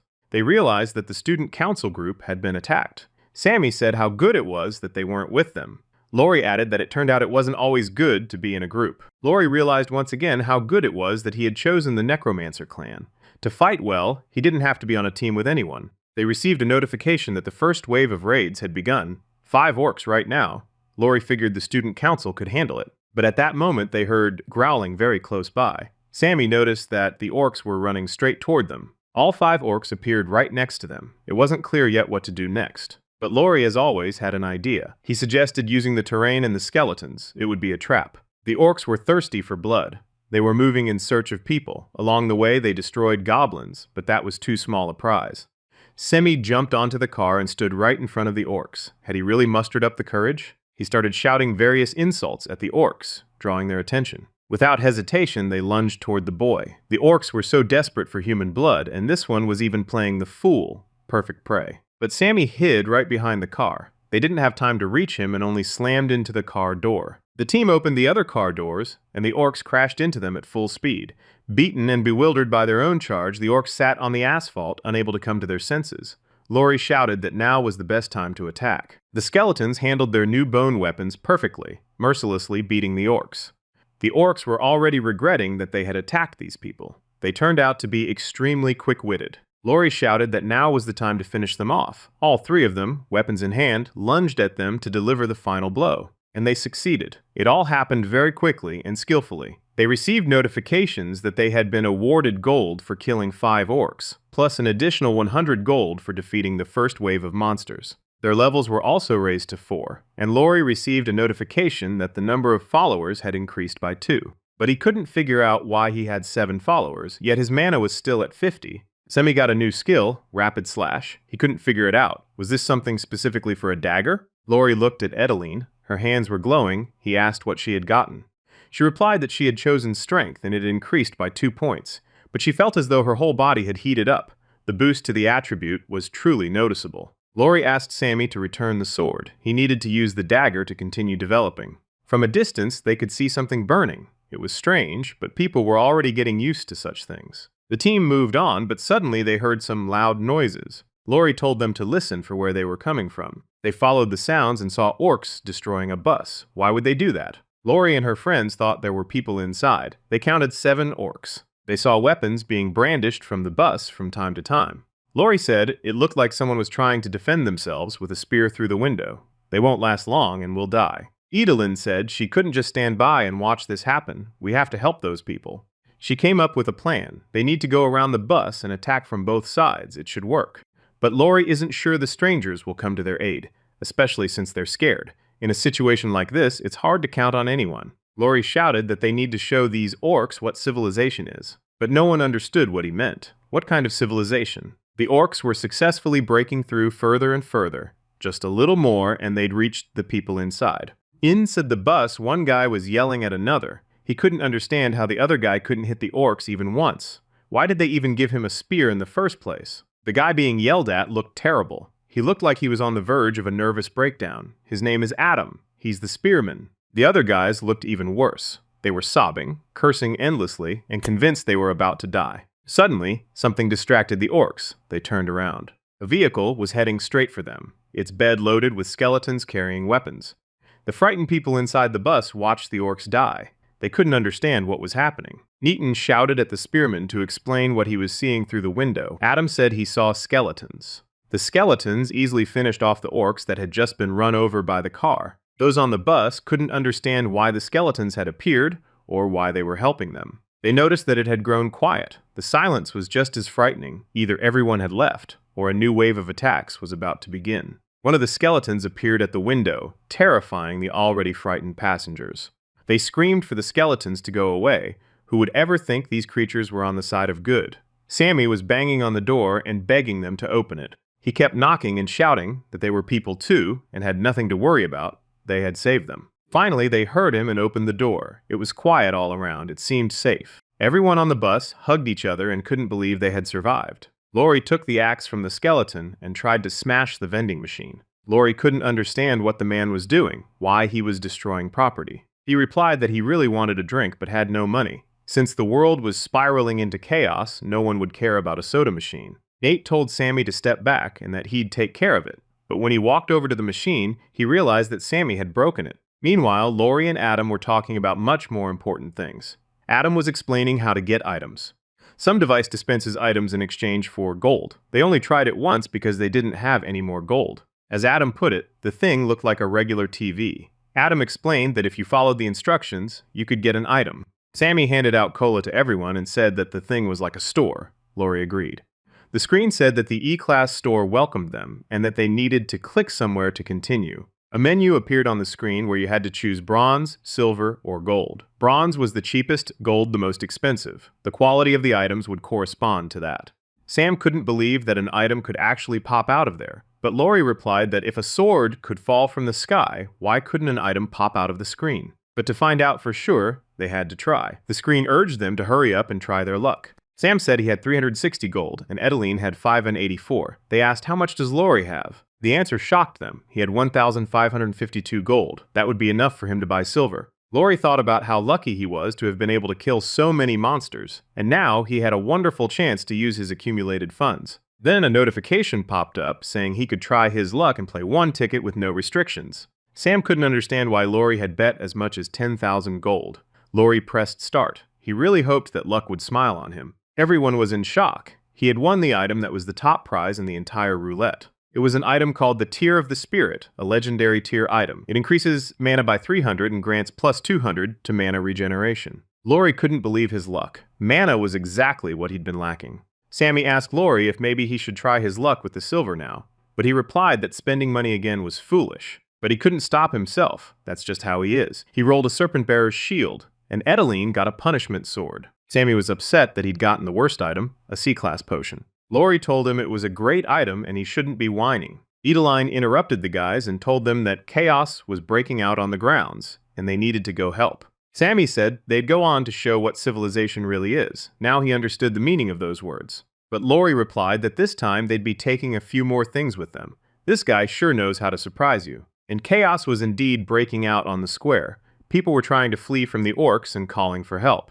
Colin stood in the center of the battle, cheering everyone on. He shouted that they needed to gather their strength, as that was the only way they could fight their way to the exit. Megan shouted to Colin that help was desperately needed over there. And over there, it was indeed a free-for-all. The orcs were flinging people in all directions, and they were trying to escape. But Colin ordered them to ignore those people, since they didn't have time to worry about others. He shouted at Vens and everyone with shields to move forward. The orcs heard some strange sounds. They turned around and saw something rushing straight at them at tremendous speed. But there was no time to run. The bus mowed down everyone standing there. Adam was behind the wheel. He didn't look scared at all anymore. He shouted that it was time to earn some gold. Signs began to appear offering gold for killing orcs. Sam was doing a great job too, throwing his daggers. Lori looked out of the bus and shouted for everyone to run inside.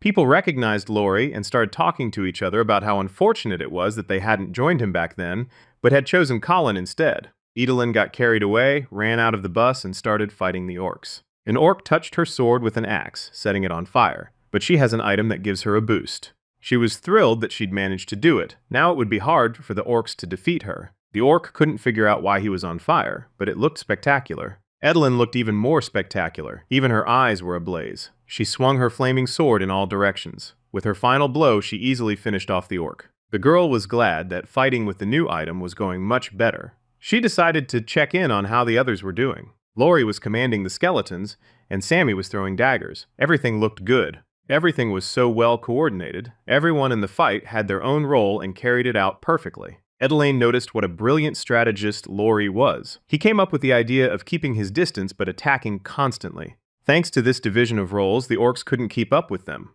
She realized how foolish it was to always rely only on herself and her own strength. She became curious about who Lori had been before all this, what he used to do, and what he liked.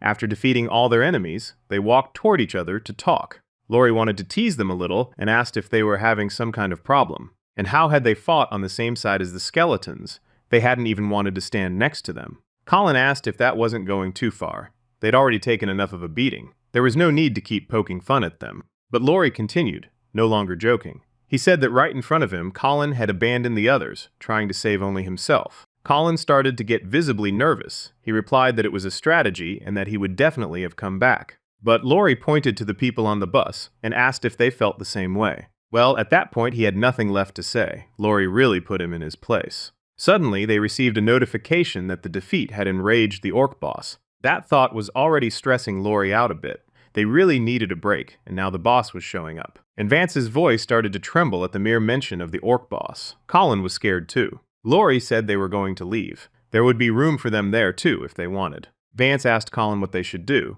Colin replied angrily that they had no choice. Lori called out to them to take off those funny chainmail suits. Colin got even angrier. He said he didn't see the point. They were protecting their bodies. Lori kept mocking them. He said that was the price of being under his protection. They weren't a charitable student aid group like some others. Lori received a notification that he was now level 5 and could take control of medium-sized monsters. He was delighted, since now he could go out and subdue the orcs. And the number of creatures under his control had increased by 2, 9 in total. Suddenly, one of the skeletons approached Lori, but he was dressed strangely. Lori asked why he was dressed that way. It must be uncomfortable to move in.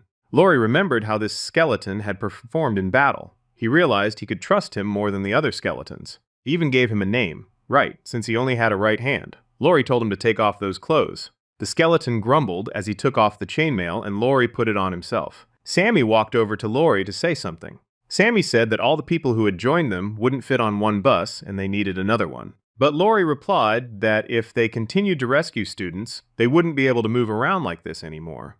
Lori announced to everyone that now they all had to fight the orcs. Since their boss had declared total annihilation, the orcs would hunt down every survivor until they'd wiped everyone out. Because of this quest, they won't be able to simply escape the orcs. The only way out is to kill the boss. One of the students said he saw about 100 orcs in the gym. Suddenly, penalty notices began appearing one after another. At least 5 people have a level lower than 5, so their movement speed is reduced by 30%. The second penalty, at least 10 people haven't killed a single monster, so attack speed is reduced by 10% and gold accumulation is also reduced by 10%. And the third penalty, a lack of motivation among the majority, resulting in a 10% chance of becoming disoriented.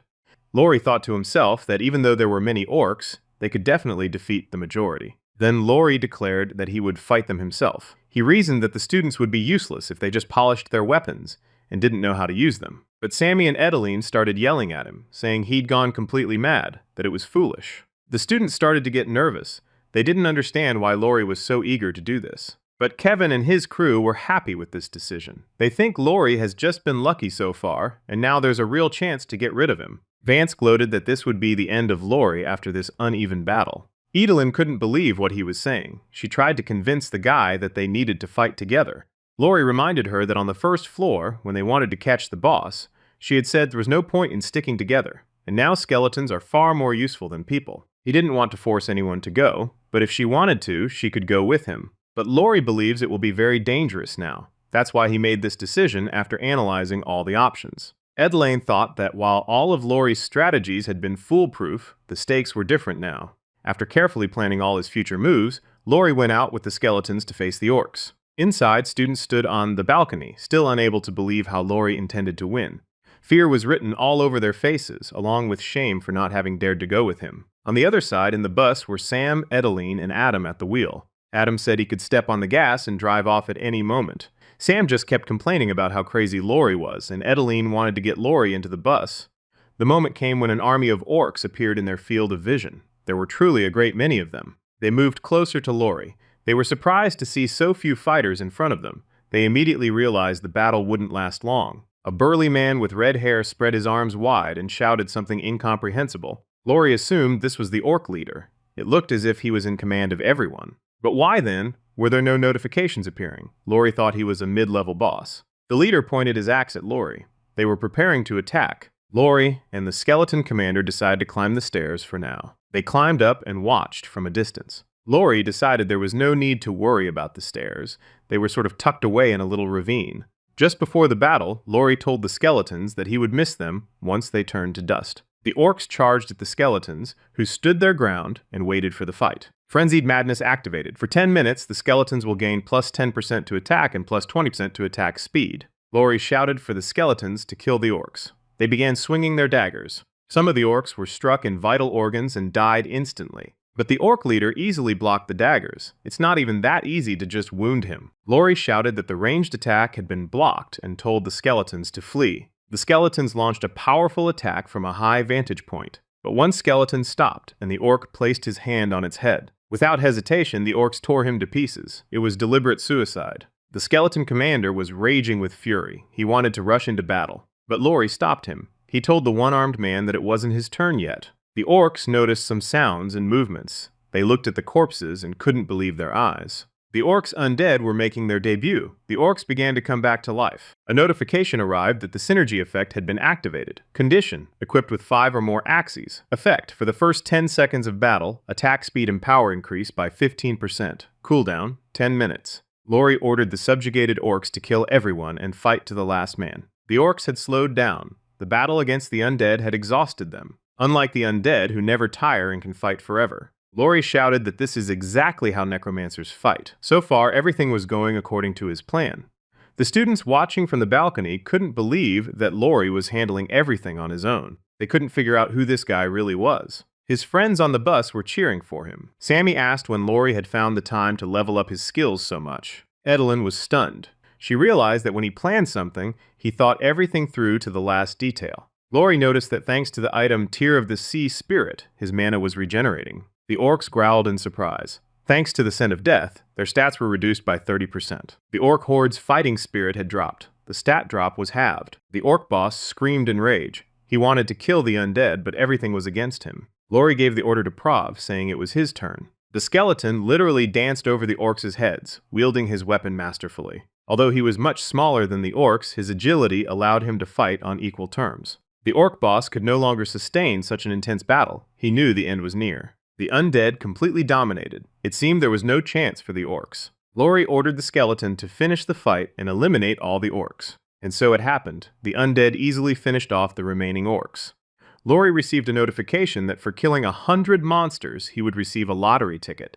This was the 21st time in history that a player had achieved this feat and been promoted to the unlimited level.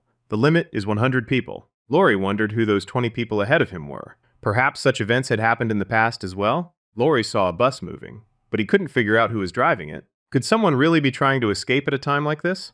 Lori got angry. It was the student council group. They were being kidnapped by orcs, and some were being killed. The guys were scared and begging for help, and just a short while ago they had wanted to get rid of Lori. Lori didn't understand. Was it really that hard to just wait and do nothing? Now the situation was much worse. Lori entered the room where the students had been watching his fight. They told him they wanted to join the battles now, too. Lori replied sarcastically that he and one other had enjoyed it, but he added that the main thing was that they didn't get in the way of the undead. They entered one of the lecture halls. The undead orcs looked like Lori's giant bodyguards. They saw countless dead, hanged goblins before them. Sammy remarked that such a setting was repulsive. From a distance, they saw someone sitting in the darkness, visible only by a purple glow. Lori guessed that this was the boss. It seemed that was indeed the case. Lori held his support item and was ready for anything. Behind them stood orcs holding the student council group hostage. Lori shouted for everyone to gather because they were about to fight the boss. Vance and Colin looked barely alive. The orcs had really taken their toll on them. Lori thought it was a good thing they hadn't killed them, but he couldn't understand how the orcs were so advanced that they'd figured out to take someone hostage. Colin shouted with all his might for Lori to help them. What would they even do without him? Vance was practically sobbing, screaming that he didn't want to die, begging Lori to save them. Colin was barely recognizable. He asked pitifully if Lori was going to help them. Lori snapped that they should stop whining. They were in this mess because of their own stupidity. He went on to say he couldn't guarantee everyone would survive. He couldn't control people's lives, and there was no way to negotiate with their enemies. And that meant they couldn't show them any weakness, so let's fight. Lori planned to rescue the hostages while the orcs were still reeling from the surprise attack. But Lori didn't have time to do anything. The orcs executed all the hostages. Blood spattered in all directions. The boss gloated. It was as if he had drawn strength from these murders. Everyone present felt sickened, some even felt physically ill. The sight was truly horrific. Lori and Edeline hadn't expected such a turn of events. Why take hostages in the first place? Everyone froze, waiting to see what would happen next. But the orcs raised their axes to their own necks. They all took their own lives. The boss was thrilled. Everything was going exactly as he had planned. But suddenly, something started happening again.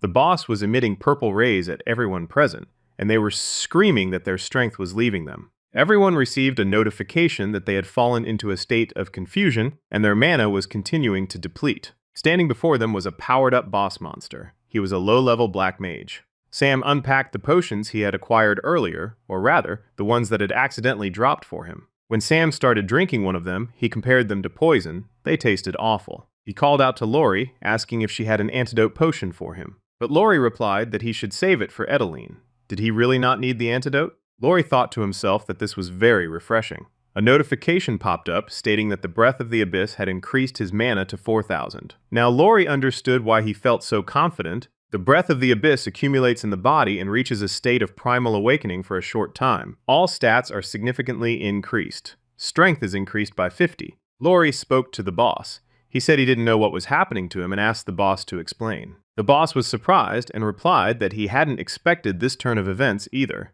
Sammy and Edeline were ready to attack. Sammy shouted that they needed to attack as a trio, just like they did on the roof. But Lori refused their help. He said that things wouldn't be the same anymore. And at that moment, Lori began to raise the dead. Sammy was surprised. A synergy effect was activated for the group of players. The boss stood surrounded by the undead. Sam stood there in shock. He couldn't understand how Lori had managed to resurrect so many people. Edeline was speechless. Was this really their friend Lori? He was unrecognizable. 6 synergy effects were activated at once. Lori whispered that he would show the true power of death. The orc leader barely survived the undead's first attack. He had never faced power of this level before. The skeleton orc's second attack came immediately. He grabbed the boss with one hand and attacked with the other. This time, the leader managed to parry the attack and destroy the skeleton. But the skeleton came back to life instantly. Lori immediately resurrects those who have been killed. The boss was extremely enraged. Lori asked him if he finally understood who he was fighting against. He said not to even try, since the outcome would be the same anyway. And that end was death. There were so many undead that it seemed the boss had no chance at all. The boss's face was terrified. It was obvious that he knew how the battle would end. But he fought to the last, trying to fend off the attacks of the undead, who never tire. But the battle was so one-sided. The boss didn't really have a chance to show off his skills. They wouldn't let him. Lori shouted that it was pointless for him to resist. Death would spare no one. There were so many skeletons that there was no end in sight.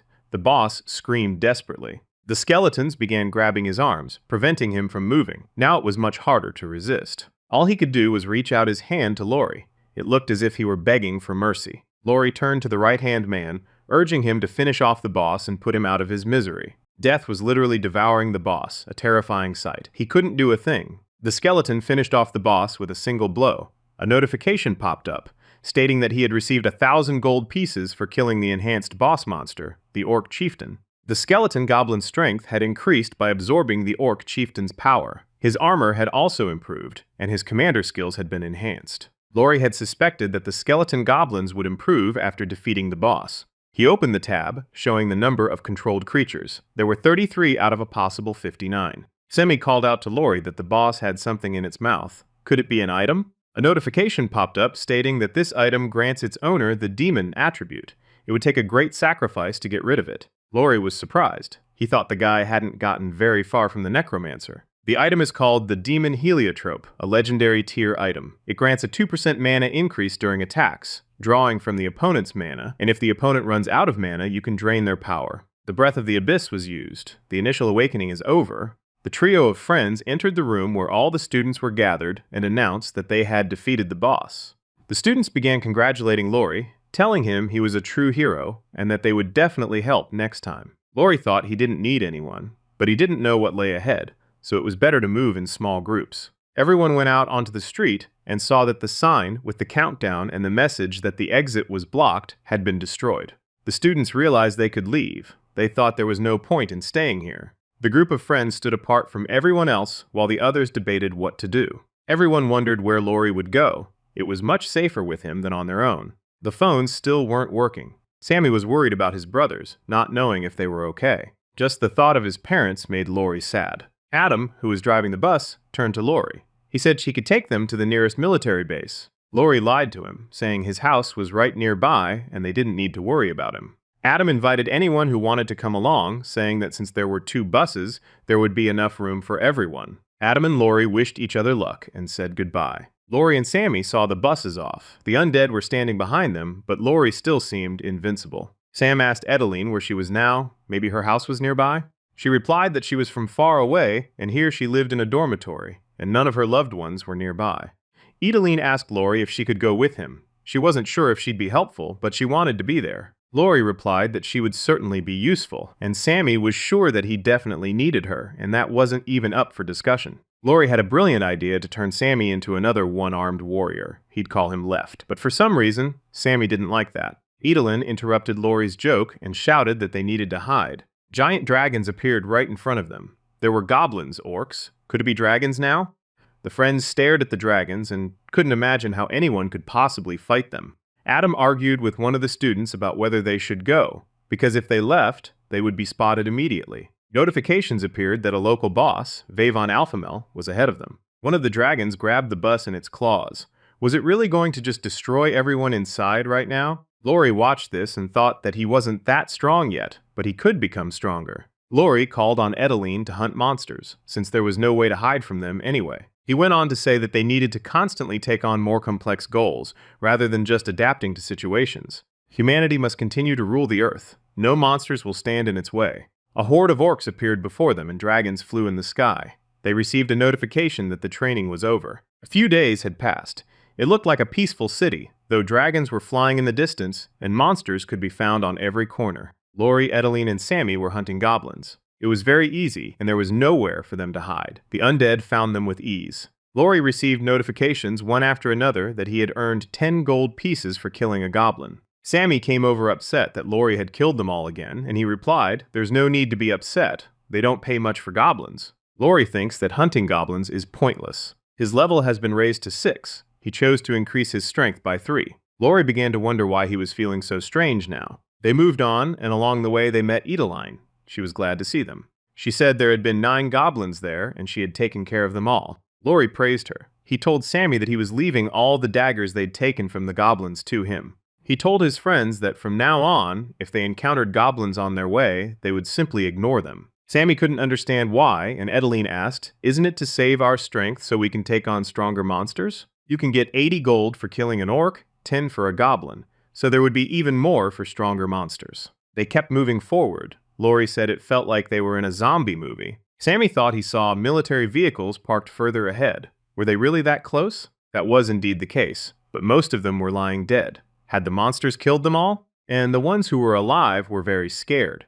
They couldn't believe they were looking at people, because the undead were right behind them. Lori tried to calm them down and prove that they really were human. Then, one of the soldiers turned to the sergeant sitting in the vehicle. The sergeant showed his hand and said he couldn't wave properly. Lori realized that a goblin had done this to his hand with a dagger. He agreed, saying that those little creatures, no bigger than children, had indeed defeated them. Lori couldn't understand how such small goblins had defeated soldiers armed with so many firearms. But the sergeant replied that all their weapons had malfunctioned. They couldn't figure out why.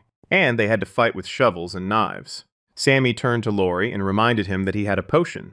The sergeant was delighted. He had seen another player with one, and he begged Sammy to give it to him. But Lori didn't want to just hand over something that they might need themselves later. He told him that in a situation like this, it's hard to share something that could save their lives later. But the sergeant said he could tell them important information in exchange. Lori was intrigued. The sergeant said he would tell them everything he knew. Lori replied that they would listen first and then decide. He began by telling them that they had seen wolves the size of a large bull, but they had all run away. They hadn't been able to catch them. He also mentioned the QR code and asked if they had seen even one of those. But they just looked at each other and replied that they knew nothing about it. The sergeant said he'd already seen 2 of them. You can find them at public transit stops, in parks, and in the subway. He had already scanned them with his phone and opened the app. When no means of communication work, all that's left is the app, the community. A community of survivors, to be more precise. Lori handed the elixir to the sergeant. The sergeant also wondered where they were headed, since the soldiers had to return to base. Lori doubts it's safe there, judging by the number of bodies here. The sergeant angrily recounted how the senior officers were convinced they could manage without weapons, using only shovels. But now things are different. Lori replied that they would still go their own way. The sergeant wished them luck. Lori also warned them to keep an eye on the sky. The sergeant was surprised. Lori added that there were very dangerous monsters flying up there. The soldiers thanked him nervously for the warning. The team said goodbye to the soldiers and moved on. At one of the stops, they saw a QR code, and Lori picked up his phone. Lori scanned it. The administrator immediately wrote back that the service had only launched today. In the first round, nearly 3 million people selected a class card. Only 1 million survived. The second class selection will take place in 3 days. It's best if everyone selects a class. Lori was curious to know who this administrator was. Edeline was surprised that posting a message cost 1,000 gold. Sammy added that you only had to kill 100 goblins. It was a lot of fun. Suddenly a chat appeared. Someone wrote there that they were level 8, and if anyone wanted to join, they would pick them up at the park. And they lived in Ash's apartments. Sammy said he lived in Ash's apartments. Lori suggested they go there. Lori thought they were pretty cool, since they'd easily posted an ad for 1,000 gold. And they were level 8. He'd had to work really hard just to get to level 6. Lori suspected something was fishy, but he had to take the risk. As a group, they had a better chance of surviving. They set off, but as they were walking, they noticed that the post had been deleted.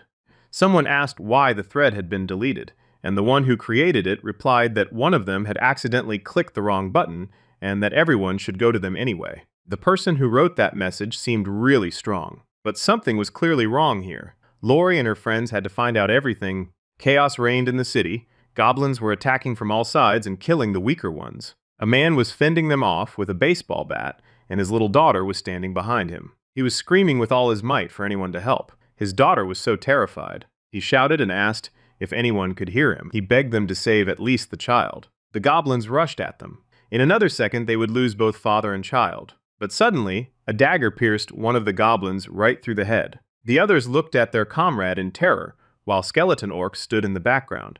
It seemed like it was the end for someone. The father shielded the child with his body, preparing for death, but then he saw the goblins dying one after another. But he still didn't feel safe. He heard someone tell him not to be afraid of them. Lori said they would lead them to their home, and the man said the house was very close. But they had lost all the food they had. Lori offered to share what they had, even though they didn't have much left themselves. 2 goblins had survived after all. They tried to run away. Sammy and Edeline decided they wouldn't chase after them, let the little ones run. They saw a sign ahead of them. Sammy said it was a sign for a dungeon and that they should go in there to kill everyone. But the man with the child assured them that they shouldn't go down there. His friend owns the karaoke place located there. He'd heard there was someone much more dangerous than goblins inside. But that didn't scare Lori one bit. If anything, it made her more excited. He thanked him for the information and said goodbye. After they went down, they received a notification that they had entered the unique dungeon, Sacred Land of Ancient Slime. They were running away from something at breakneck speed. Sammy still couldn't figure out why Lori had thanked that guy for the information and calmly walked in here, and Lori told him to keep quiet and run. Steve stopped Lori. Clearly there was something terrifying ahead of them. And in front of them were dead goblins in a slime pool. Lori said, "Good thing this slime is small." The skeleton orcs killed the slime, and 2 notifications appeared stating that they had received 140 gold each for killing a small slime. The slime had a terrible smell and dissolved weapons. Sammy said it was better not to test what would happen to human skin, and Lori replied that it didn't dissolve bones, so the skeletons should be able to fight it just fine. Suddenly, a huge amount of slime appeared out of nowhere and absorbed one of the orc skeletons. Sammy asked in fear, "Can the enemies really do that?" A notification came that a slime boss monster was in front of them. It easily sent Lori's controlled creatures to their eternal death. Lori thought that the slime couldn't swallow them, so it simply gnawed at them and tore them to pieces. Due to the slime's stickiness, the skeleton's attacks were hopeless, but even so, there was a way out. Lori began crafting weapons from bones. He shouted to everyone to use the bones lying around. You can't make skeletons from them, but you can make weapons. Edeline didn't waste any time. She immediately set about gathering bones and passing them to Lori. Lori continuously crafted basic-level bone weapons. The slime tried to reach Lori, but an orc skeleton stood in its way. Semi dragged Lori away just before the slime crashed down on the spot where the boy had been standing. The slime managed to send only the skeleton orc to eternal death. Lori said the slime had wasted its effort, since the skeleton's bag contained many bones that could be turned into weapons. Lori set to work on that. He began crafting weapons right inside the slime. Lori shouted for everyone to attack. They had to keep slashing at it until it stopped regenerating. As always, the one-armed skeleton landed the final blow. 2,255 gold was earned for killing the ancient slime. Lori praised everyone and said that now they needed to collect the slime into empty bottles. Slime is a pretty tough substance. Lori thinks it might come in handy later. But among all the slime lay an object called the core of the ancient slime. The core is covered by a shell, but the liquid inside is capable of melting any material or being used to create something else. Semi opened the app where the survivors communicate, but he was surprised to find that the comments on that post were still being deleted. He showed this to Lori. Someone there had asked if the guys who were supposed to come to the park had arrived, and they replied that they hadn't. And anyway, they didn't have enough money left to send so many messages. Lori wondered how that group of people had spent 1,000 gold coins to help others, yet their comments were being deleted. It was already getting dark, and a full moon had appeared in the sky, and no one ever showed up at Ash's apartment. 3 men were talking in the parking lot. They couldn't understand why people killed monsters. Why kill monsters when you can kill people? You get 500 gold for killing an ordinary person, and 1,000 for a player. Another agreed, saying that was true, and that it was easier to catch them too. The third one laughed and added that catching and killing people was much more fun. 2 more were sitting in the car. The big guy asked, so which one of them is the boss? The bald man got angry and started yelling. He couldn't understand how they didn't see the obvious, that the leader was the red killer. And then he remembered the first time he saw the red killer. He had killed his friends right in the store. He had wounded him too, but left him alive. Blood was spurting from his neck in all directions. He walked up to the bald man and said that since the world was already mired in chaos, he needed help. So he chose the bald man. Meanwhile, Lori was getting ready to ask Sam a serious question. He asked if Sam could kill a person if necessary. Meanwhile, the bald man continued to recall his journey up to the point when he changed forever. He became a member of the Vampire Rod group. His class was changed to Lower Vampire. His friend stood there, terrified. He couldn't understand what had happened to his friend. The bald man lunged at his friend. The friend begged for help and started screaming that he didn't understand what had happened. They had just gone in to rob the store. The red killer was satisfied with the boy's agony, while the bald man screamed that he didn't have enough blood. He praised the new killer and told him that blood was very sweet and they would have as much of it as they wanted. Finally, he told him that he needed to grow up before their next meeting. The bald man returned to reality. His friend was calling him. He addressed him by the name Vermond. His friend, Austin, showed him the messages. He was happy that 3 people would be joining them soon. Vermond was thrilled. They needed to hurry to the park to pick them up. Vermond was pleased that they had managed to lure these children so easily. Plus, they knew that the locals there feared for their lives, so they would behave quietly and not disturb them. Vermond thought to himself that they had no idea that once the blood bags ran out, they themselves would be next in line. The duck driver shouted to Vermond that he could see their target. The trio in black cloaks stood there, waiting to be taken away. Vermond was delighted to see fresh blood before them. He shouted for the driver to go full speed. At breakneck speed, they ran over everyone standing there. But on the hood of the car, they saw a skeleton. They couldn't have expected that. The creation of a bone weapon, an attack on the car. Something had gone wrong with the vampire's plan. Vermond was overcome with panic. It seemed the hunt for humans was off. He wanted to call someone on the phone, but suddenly the window shattered and a hand appeared from inside. Someone pulled him out of the car with such ease. He struggled, but it was all in vain. Vermond could barely ask what was happening and who they were. They showed him his nickname on the phone and asked if that was him. Lori's group was standing in front of him. The guy repeated, "Is that my username?" But he remained silent. Lori said he'd drawn those conclusions based on the deleted comments. What's the point of spending so much money on them and then deleting them? There's a chance that someone found out about them and is trying to stop it. Lori believes that's the only reasonable assumption. Unfortunately, even without monsters, there are plenty of scoundrels in the world. Lori continued, saying it was incredibly foolish to set a trap and then just try to move on. Vermond got angry and started yelling at Lori. He said that Lori knew nothing about them. Lori didn't respond to the profanity and simply kicked Vermond in the head. While he was coughing up blood, his friends started shouting his name. Lori asked, "How many of you are there?" And if he didn't answer, he'd rip his head off.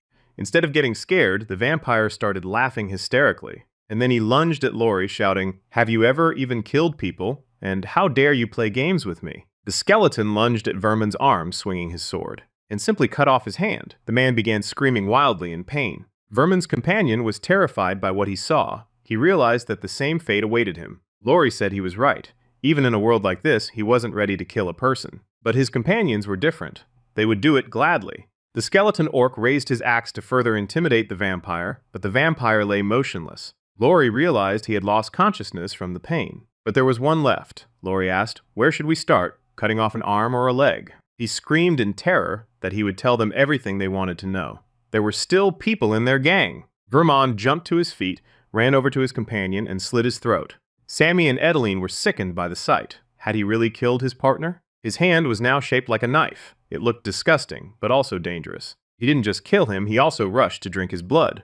A horrific sight. He was laughing maniacally and shouting that it tasted and smelled perfect. Lori yelled at him that he was a psychopath, and he was ready to fight. Above the vampire was a sign stating that his health and stats significantly improve when he consumes large amounts of blood. He began to explain that he had originally chosen the ninja card, with 3 stars. But after the boss bit him, everything changed. Now he's a lower-level vampire. As a vampire, it's impossible to go beyond the first level, but that's not a problem. After all, if you drink human blood instead of monster blood, you can gain experience. He is currently in Rage mode with all stats increased by 10%, but when he exits this mode, his stats will be penalized by 50% for 10 hours. Lori was even a little glad that there are classes scarier than his. Lori told his friends to hide behind him. The vampire wouldn't be able to kill everyone at once. He ordered the undead to go into battle and test his capabilities. Vermond easily dodged the first attack. He's too fast. He lunged toward Lori. The boy ordered them to surround the vampire. He reached the skeleton orc in a flash and grabbed its skull with his hand. Vermond easily knocked his head off and rushed to continue fighting. He managed to kill them all one by one, but his target was Lori. Vermond shouted that he had finally reached him. Lori was probably scared like that for the first time. The skeletons couldn't keep up with the vampire's speed. He bypassed them all and reached his target. Vermond shouted that he would knock him out, and that this was a double delight, the blood of the leader of the humans. It was difficult, but Lori parried the vampire's attack with his shield.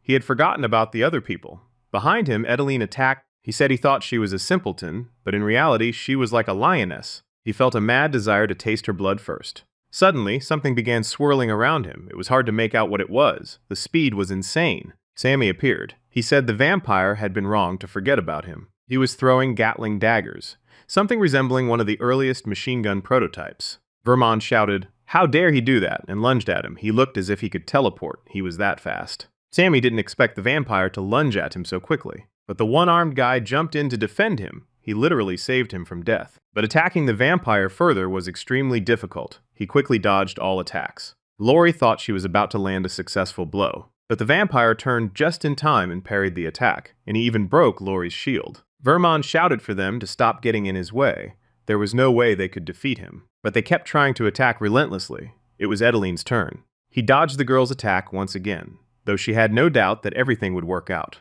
He shouted that they were too predictable and needed to come up with something better. They weren't distracted by the vampire's shouts. They decided to attack together with Prav. The skeleton had finally severed Vunnerman's arm. Blood was spurting in all directions. Lori realized he couldn't miss this moment.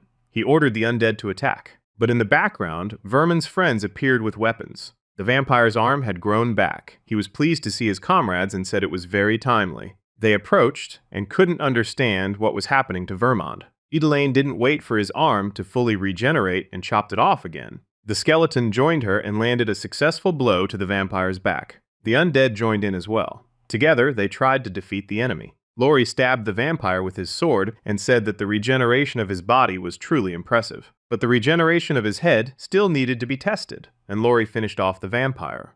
Lori received a notification that he had earned 1,000 gold for killing a player. He was very surprised and couldn't imagine that they'd pay so much gold for players. Now Lori understood why they had formed this group and were luring people in. 8 frightened men stood in a circle. They were surrounded by skeletons. Lori approached and asked them if they were really an 8th level group. They confirmed it. Lori was seriously furious. He ordered them to drop their weapons on the ground, or he would kill them all instantly. The men saw what Lori was capable of, so they obeyed immediately. They said they didn't know what the boss had done to Vermond.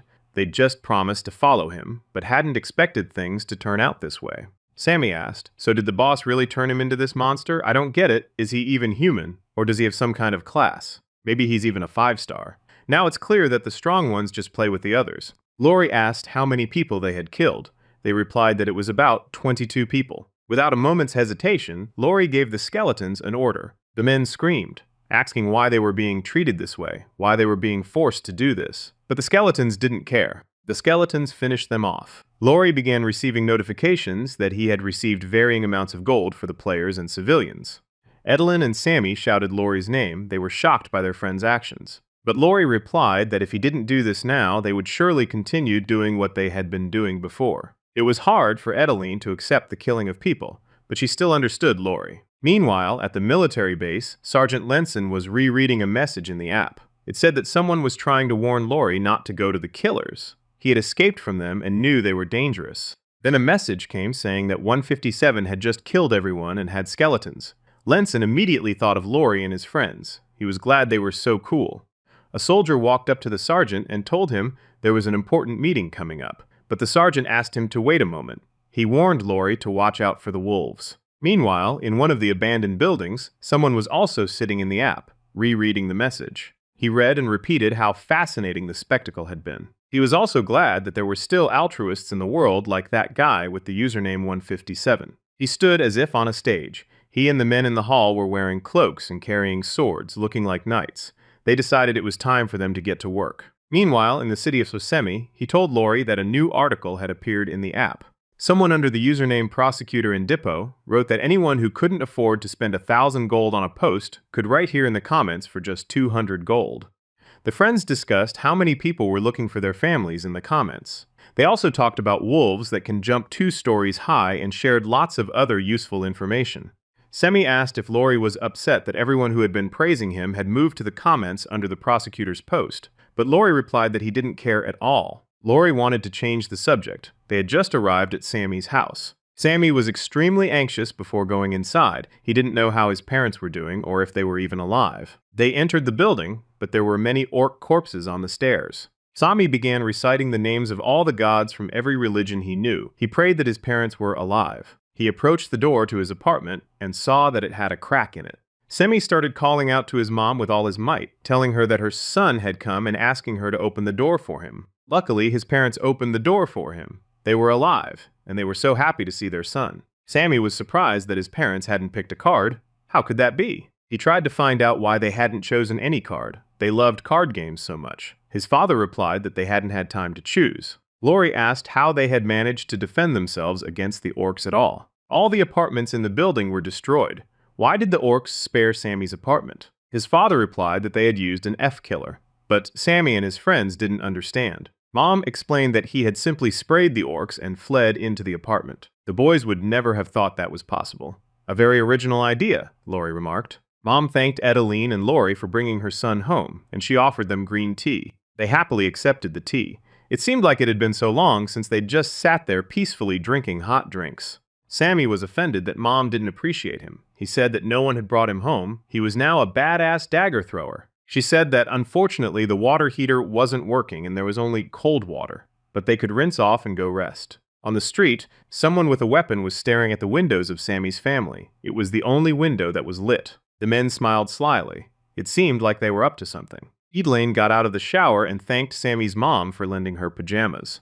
The woman looked at her and said that Edeline was young and thin, and it must have been hard for her, but Sam muttered that she was much stronger than he was. Lori thought about how long it had been since he'd been able to bathe in such peace. It was good that Sam's parents were alive. And anyway, if orcs reacted to the smell of humans, it would be much harder to live with a family in a world like this. The skeleton wanted to help Sammy with his hygiene, but he kept refusing. Sam asked Lori what he thought should they stay here, but Lori said they needed to keep moving toward their goal, not stand still. There's a chance they saw orc patrols along the way. If the orcs spotted them, they might come and attack as a group. But Lori hadn't decided exactly where they should go. He still hadn't settled on a destination.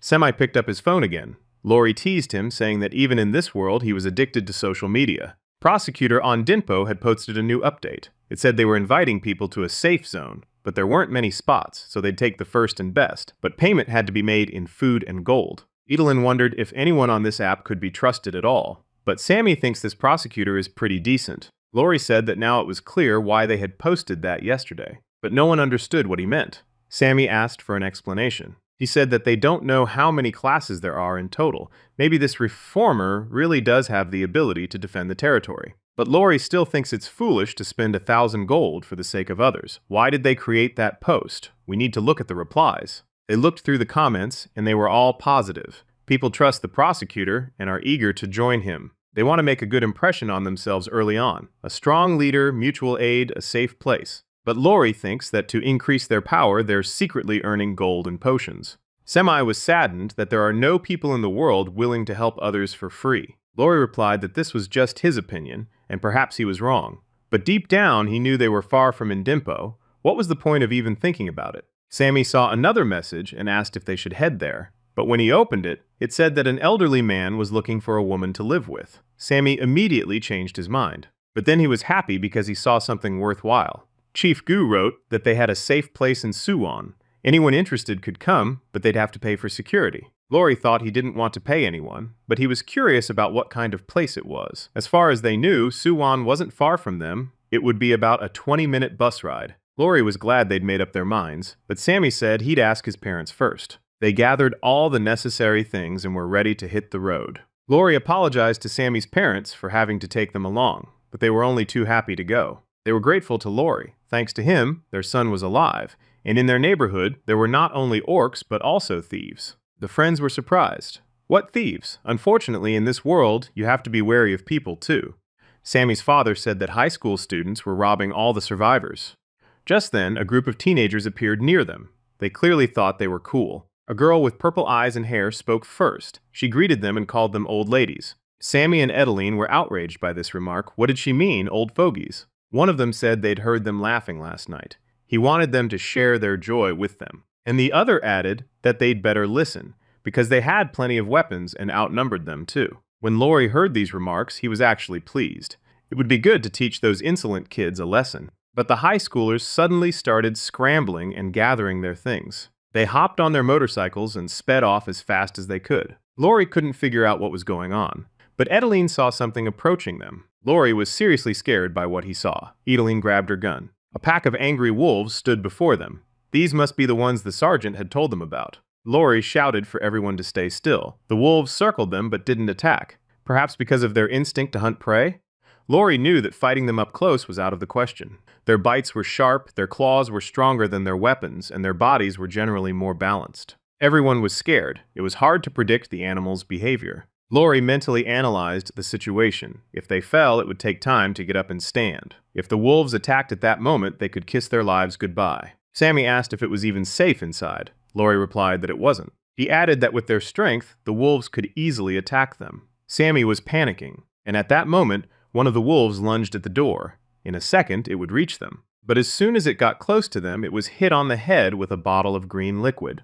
Sammy immediately realized that Lori had thrown a liquid with mucus at them. The wolf was dying in convulsions. The other wolves were already afraid to take a step forward. Lori shouted that now was the time. How quickly he had figured it out. Everyone began throwing daggers at the wolf, finishing him off. Lori knew there were several ways for them, the two-legged ones, to defeat the wolves. He ordered the skeleton orcs to attack. There was not a trace of fear on Lori's face. A skeleton orc grabbed one of the wolves, opened its jaws, and shoved slime down its throat. The wolf choked and went wild. He didn't like this meal. Lori asked, "Didn't they teach you not to take food from strangers?" While the wolf choked on the slime, the skeleton commander attacked from above. He finished it off, and a notification popped up saying he'd received 240 gold for killing the huge wolf. The other wolves already realized that their chances of survival were slim and tried to flee. But they couldn't manage it. One by one, they died. Lori received a notification that his level was now 7. Edeline was upset. She told Lori that she and Sammy were no help at all. But Lori comforted her,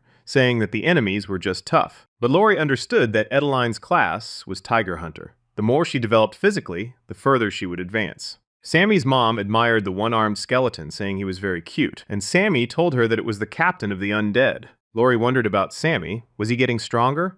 Was he developing even a little? Lori tried to summon the wolf, but he received a notification that his level was still too low to summon large monsters. They set off on their journey, as it was unclear who else might attack. It was already dawn, and a military helicopter was trying to escape from the dragons. The soldier yelled at the pilot to fly faster, or else the dragons would eat them. The pilot replied that this was already top speed. He was also angry at Sergeant Layton for not warning him about the danger of the pterosaurs. One of the pilots said that maybe they shouldn't have ignored him all this time. He believes that while terrifying people like Prosecutor and Dinpo haven't gained power yet, they need to save people. But with monsters like these, it's hard to survive on their own. A notification came in that the local boss, Webern Alpha Male, was ahead of them. The dragon lunged at the helicopter and tried to tear it to pieces. The helicopter exploded right in front of the dragons. They had achieved their goal. It crashed into one of the city's residential areas. The dragons watched this unfold. Lori and her friends were just watching the spectacle. Lori said he didn't think the military had things so out of control. The dragons lay down on one of the houses and simply fell asleep. Sammy's parents were wondering what to do next. The safe zone was right nearby. Lori said it was better not to draw the dragons' attention to themselves. Eventually, they would have to fly away, and in the meantime, they could at least get some rest. Night fell, and the moon was full. The dragons each chose a house and slept peacefully. Everyone sat in a circle and talked. Only Sammy's father had fallen asleep. And suddenly, a notification arrived with the class selection. They had to choose right away. Sammy shouted to his parents not to repeat his mistakes and to choose the class with the most stars. But his father replied that he had been waiting for this chance for 20 years and wasn't going to blow it like he had. Then another notification appeared for those who already had a class. Choose an additional class card. There were 15 seconds left. Lori started to get nervous. What other card was there, and was it related to the class he already had? The card he was looking at disappeared.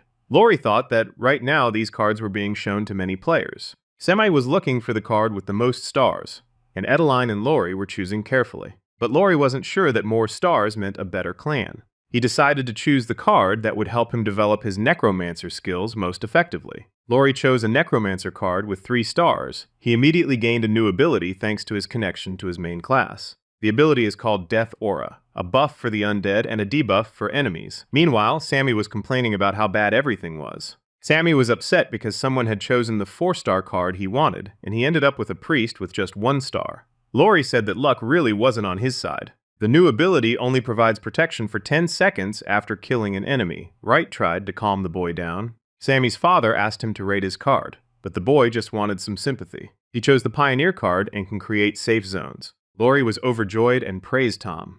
Does that mean they don't have to go to Suwon? Sammy asked his mom which card she had chosen, but he still couldn't calm down. She replied that she had chosen the chef card. Sammy was surprised. She should have picked a card she could fight with, but her parents said they were too old for that. Lori asked Edeline which card she had chosen. She didn't look very happy. She chose the Hitman card with 3 stars. It has a passive ability called Special State, which activates during a dangerous battle. He wondered what kind of ability that was, and in Edeline's thoughts was Lori. She thought he was very strong. He makes effective use of every person on the team. He's a master planner and has a clear mind. She thinks that no matter how hard she tries, she'll never be like him. But she's not going to stand still. If she can't become like him, she'll find her own path and become stronger, both mentally and physically. Lori asked Tom if he could explain in more detail how his ability works. Tom said he would even show her information about it. Lori read through it and realized it would be difficult to create a safe zone right now. The safe zone is surrounded by a shield, but it can be destroyed by powerful attacks. It takes 10 mana for 10 minutes of safety. Once the mana runs out, it costs 100 gold for 10 minutes. Lori didn't want to be like a guild that operates solely for gold. Lori told Tom that they would only use his abilities in dangerous situations, and that for now they were looking for a safe place. Semi asked Lori again, "Are we really not going to Suwon now?" Lori replied that there was no longer any particular need. Lori is convinced that the group's leader will use his influence over everyone else. He doesn't want to have to fight him too. They looked at the dragon. It seemed like it had woken up and was ready to fly on. Lori asked Sammy to check the community for the location of a store. They need to use the gold to get stronger. He has 24,000 in his account. Sammy checked and replied that there were no shops nearby. Edeline told the guys that the dragon had gotten up and flown away. They went out onto the street and saw the high school students they had seen yesterday nearby. Lori thought that since they were robbing people, they must know where the shops were where they could spend the stolen gold. Meanwhile, the high schoolers were discussing how they'd wasted a lot of time because of those dragons, and they'd had to sit in the butcher shop, but at least now they had plenty of meat. The freckled boy asked a boy named Tyson to spin the silver roulette wheel. He replied that they still needed to collect a little more. Last time he got a survival kit. He hopes something better will come up this time. They walked into a room, expecting to be greeted with joy. But the only response was silence, as if no one was there. Tyson was surprised. The worst-case scenario was already playing out in their minds. They decided to check another room. He opened the door, and it turned out everyone was sitting there. But Tyson saw that they looked as if they were in despair. Tyson asked them what had happened, and where was Eugene now. One of them began to explain that a man had come again, but Eugene didn't have enough money. At first, he shouted, "Where could she be?" But suddenly, a girl emerged from the darkness with her face covered and asked him to be quiet. She uncovered her face, and Tyson was shocked by what he saw. He kept asking what was wrong with her, but the girl asked him to be quiet. The smell of people made her feel hungry. Tyson began to calm the girl down, and the guy lying there with his legs up, named Woody, said that all this cuteness was making him sick. Then he asked Tyson, "Why did you kill Mustache?" He replied that Vusuk was too good and righteous for a gang of punks. But the guy asked again, "What exactly did you kill him for, and how dare you?" Tyson replied that the guy had attacked him and he had no choice. And Woody said, "So now we have to kill Eugene." Woody continued, saying that they constantly needed to drink blood and couldn't control themselves. Tyson got angry, he started yelling and asked Woody if it was because of thirst that Mustache had killed so many people. Woody got really angry. He said they should be grateful that their boss took them into the business and that without his protection, they wouldn't last long.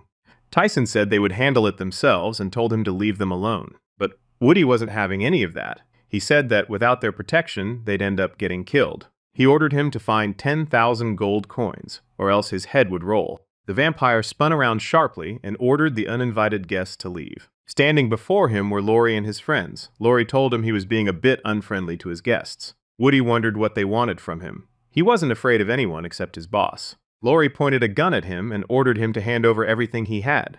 They didn't expect anyone to rob them, just like they did. But he just laughed out loud and said they were crazy, not guests. And Tyson thought that everything was about to be covered in blood. Laurie was surprised to see his teeth and asked if he was the boss of the Ash building. Laurie was convinced that they were the ones who had killed all those poor souls. The vampire lunged at the guy, but his hand with its sloppy manicure was grabbed by an orc skeleton. Tyson didn't expect to see skeletons in front of him. He thought Woody was going to kill everyone in a matter of seconds. The vampire went berserk with rage. He screamed and couldn't understand how Laurie was controlling the skeletons. He couldn't say another word. The sword had pierced his neck, but he was still alive. Laurie ordered him not to move, or he would cut off his head. Laurie wanted him to answer whether he was the main vampire or if there was another boss. But the vampire just laughed. He had no intention of answering Laurie's question. With one hand, the vampire grabbed the skeleton orc and crushed it with ease. With his other hand, he grabbed Laurie's sword and snapped it in two. But suddenly, daggers began to rain down on him, one after another. Sammy shouted that you have to listen when they tell you not to move. With a single swing of her sword, Edeline severed the vampire's arm, blood spurting in all directions. But a notification appeared stating that, thanks to the ignition stone's effect, regeneration was available to him. His arm began to heal. Edeline didn't wait for him to recover, and continued her attack. The vampire barely dodged the flames of her sword, but he's very fast. Edeline struck his already regenerated arm a second time. Still, he wasn't that fast. But Woody didn't let up. He began attacking the girl with one hand. She defended herself with her sword, but at the very end of his attacks, he grabbed Edeline's sword with his hand. Woody lunged at Edeline with her own weapon. Another moment and he would have struck her right in the head, but she miraculously dodged the attack. She received a notification that her special state had been activated. She now understood the effect of this ability. Before he could figure out how she dodged, he took a hard hit to the back. Laurie received a notification that the aura of the dead was causing his opponent to freeze in fear. The enemy was growing weaker due to Laurie's control. Laurie thought they could have handled the vampire before, but now the aura was doing all the work for them. Woody was growing weaker and weaker. Notification prompts kept popping up constantly. He knelt before Laurie, exhausted, missing an arm, screaming and begging for it to stop. Woody thought to himself that Laurie was physically unfit but knew how to summon skeletons. If he landed a single successful blow, he would kill him. He planned to pretend he was negotiating, then get closer and strike. But Laurie decided to play it safe and stabbed the vampire with a bone weapon. But one spear wouldn't have been enough. In an instant, several more flew in. Laurie told him that since he had the body of a monster, he would be able to speak even in that state. Tyson was paralyzed with fear. He couldn't understand who this guy was or how he could be so strong. The vampire just snapped back, telling Laurie not to think he was so tough just because he'd caught one vampire. The vampire had gone completely berserk. It was disgusting to look at him. He said that the boss's plan would be carried out today. Laurie was sick of it all. He realized he wouldn't get any more information out of him and told Edeline to finish him off. The girl's eyes lit up, and with a single blow, she finished off the vampire. A notification popped up saying she had received 322 gold for killing the vampire. Woody's corpse fell at Tyson's feet. He started screaming that he had nothing to do with this vampire. Laurie repeated the question he had asked from the very beginning. He ordered him to hand over everything they had looted. With a handshake, Tyson handed Laurie 2,400 gold. Sammy said that was a small amount. Laurie replied that they were just pawns. What could be expected of them? And Edeline was curious about which boss the vampire had been talking about. Laurie said that it was unknown for now, but they knew for sure that they were collecting money, so they wanted to gather all their forces. Edeline praised Laurie for dealing with the vampire so quickly, and she finds it hard to even imagine that such people exist. It seems like they haven't adapted to the world, but rather the opposite. They have a hierarchy, the top and the bottom. There must be some restrictions too, but vampires can spread like a virus. Do they have the right to turn a blind eye to them? To kill one, there must be at least 3 of them against one. And how do you fight them if they attack in a group? And most of all, that's exactly what will happen. They'll want to avenge their own. Laurie asked where the store was. Meanwhile, Tyson told his friends that they should listen to Laurie because he's really cool. He said he'd be happy to lead them to the nearest store. A new notification came in, but it was red instead of blue like usual. It asked if everyone knew what would happen to those who didn't pick a card in the second round. Laurie said he didn't like any of this. What would happen next? Suddenly, one of the people there started screaming and clutched his head. Tyson asked him if he had chosen a card. The guy was scared. He replied that he didn't like any of this. Why should he have to choose a card? Tyson couldn't understand why it was so hard to just pick a card. The guy replied that he wasn't the only one. None of them had picked one either. Suddenly, the guy started turning into a monster. A notification came saying that those who hadn't chosen a card could turn into monsters. He looked very strong. Lori thought that if he fully transformed, they wouldn't be able to handle him. Luckily, the transformation doesn't happen right away. Lori shouted that they needed to attack now. The skeleton rushed at the wolf first. We need to see how strong he is already. Meanwhile, Sammy's parents, accompanied by skeleton orcs as guards, waited in a safe place. They were wondering if their son and his friends had already arrived, and if it was even worth going there in the first place. Tom thinks they should, because those monsters have probably killed others and need to be stopped. And the undead were fighting against the wolves, against the former humans. Lori felt really bad about it. Of course, he didn't want to kill them, but unfortunately there was no other way. The boy wondered how a wolf could kill a skeleton with such a strong body with a single blow. But working together, the skeletons finished off the wolves. A notification came in that they had received 3,000 gold pieces per wolf. Lori was very surprised. How could there be so much gold for a single wolf? They only gave 240 for werewolves. And this one was still in the process of transforming. What would have happened if it had actually transformed? They managed to avoid extreme danger. Lori's level rose to 8. He drew a random stat card. He got a +3 to agility. Edelaine said that since he had to command skeletons, a bonus to agility wouldn't hurt. Semi was surprised that the danger level had risen so much. Would they really have to keep fighting monsters like this? Lori said there was only one solution. They needed to expand the team. He hadn't used human corpses before so as not to create a bad impression of himself in the eyes of the survivors. But the situation had changed. There are people who haven't chosen a class yet, and there will be situations where they'll have to fight a group of people who turn into monsters. But to stay alive, you have to think outside the box. He resurrected the wolves. Great, it worked. Now they can fight the vampire army. Tyson couldn't believe what had happened to his friends, and so quickly too. Lori looked at him and remembered the store. He brought up the subject again. Tyson explained that the shop was located in a used car dealership, but there are terrible people there. They obey the vampires and bully other people. Tyson and his friends only brought gold there. Tyson led everyone to the parking lot where the store was located. They moved quietly, but there was no one there, though the atmosphere itself was rather strange. Lori stopped everyone and told them to look straight ahead. They could hear some sounds. They saw a fight between a large bear and a vampire right in front of them. The vampire was clearly losing the fight. It's hard to fight such a giant. The bear tried to hit the vampire with a chain, and he succeeded. He hit him right in the eyes. The vampire was writhing in pain, and with just one blow, the bear knocked the vampire dead. It turns out the bear's hands were chained. Could a single bear have killed all the vampires? He's very dangerous. Lori understood everything. The bear used to be a human whom the vampires had kidnapped and chained up. That's why he couldn't choose a class card. Amazing, they were killed by the very person they had kidnapped. Justice always catches up with you. But suddenly the enraged vampire stood up and attacked the bear. He screamed that no one dared treat him that way. The wounded bear managed to fend off the vampire's attack and threw him back. Lori realized that right now was his chance to get rid of two enemies at once. The vampire kept attacking. Both of them were barely alive, bleeding profusely. The vampire was already missing an eye, but that didn't stop him from seeing something terrifying right in front of him. The bear couldn't quite figure out why something was attacking his enemy. But suddenly, after they had dealt with the vampire, it was the bear's turn. Lori realized he had been wrong. Wolves aren't like bears. They know how to hunt properly. A notification arrived that 3,500 gold had been received for killing the werbear. To summon a new dead one, you have to get rid of one of the existing ones. The bear obeyed Lori. The boy was surprised by its size. He thought there was a limit to how big they could get.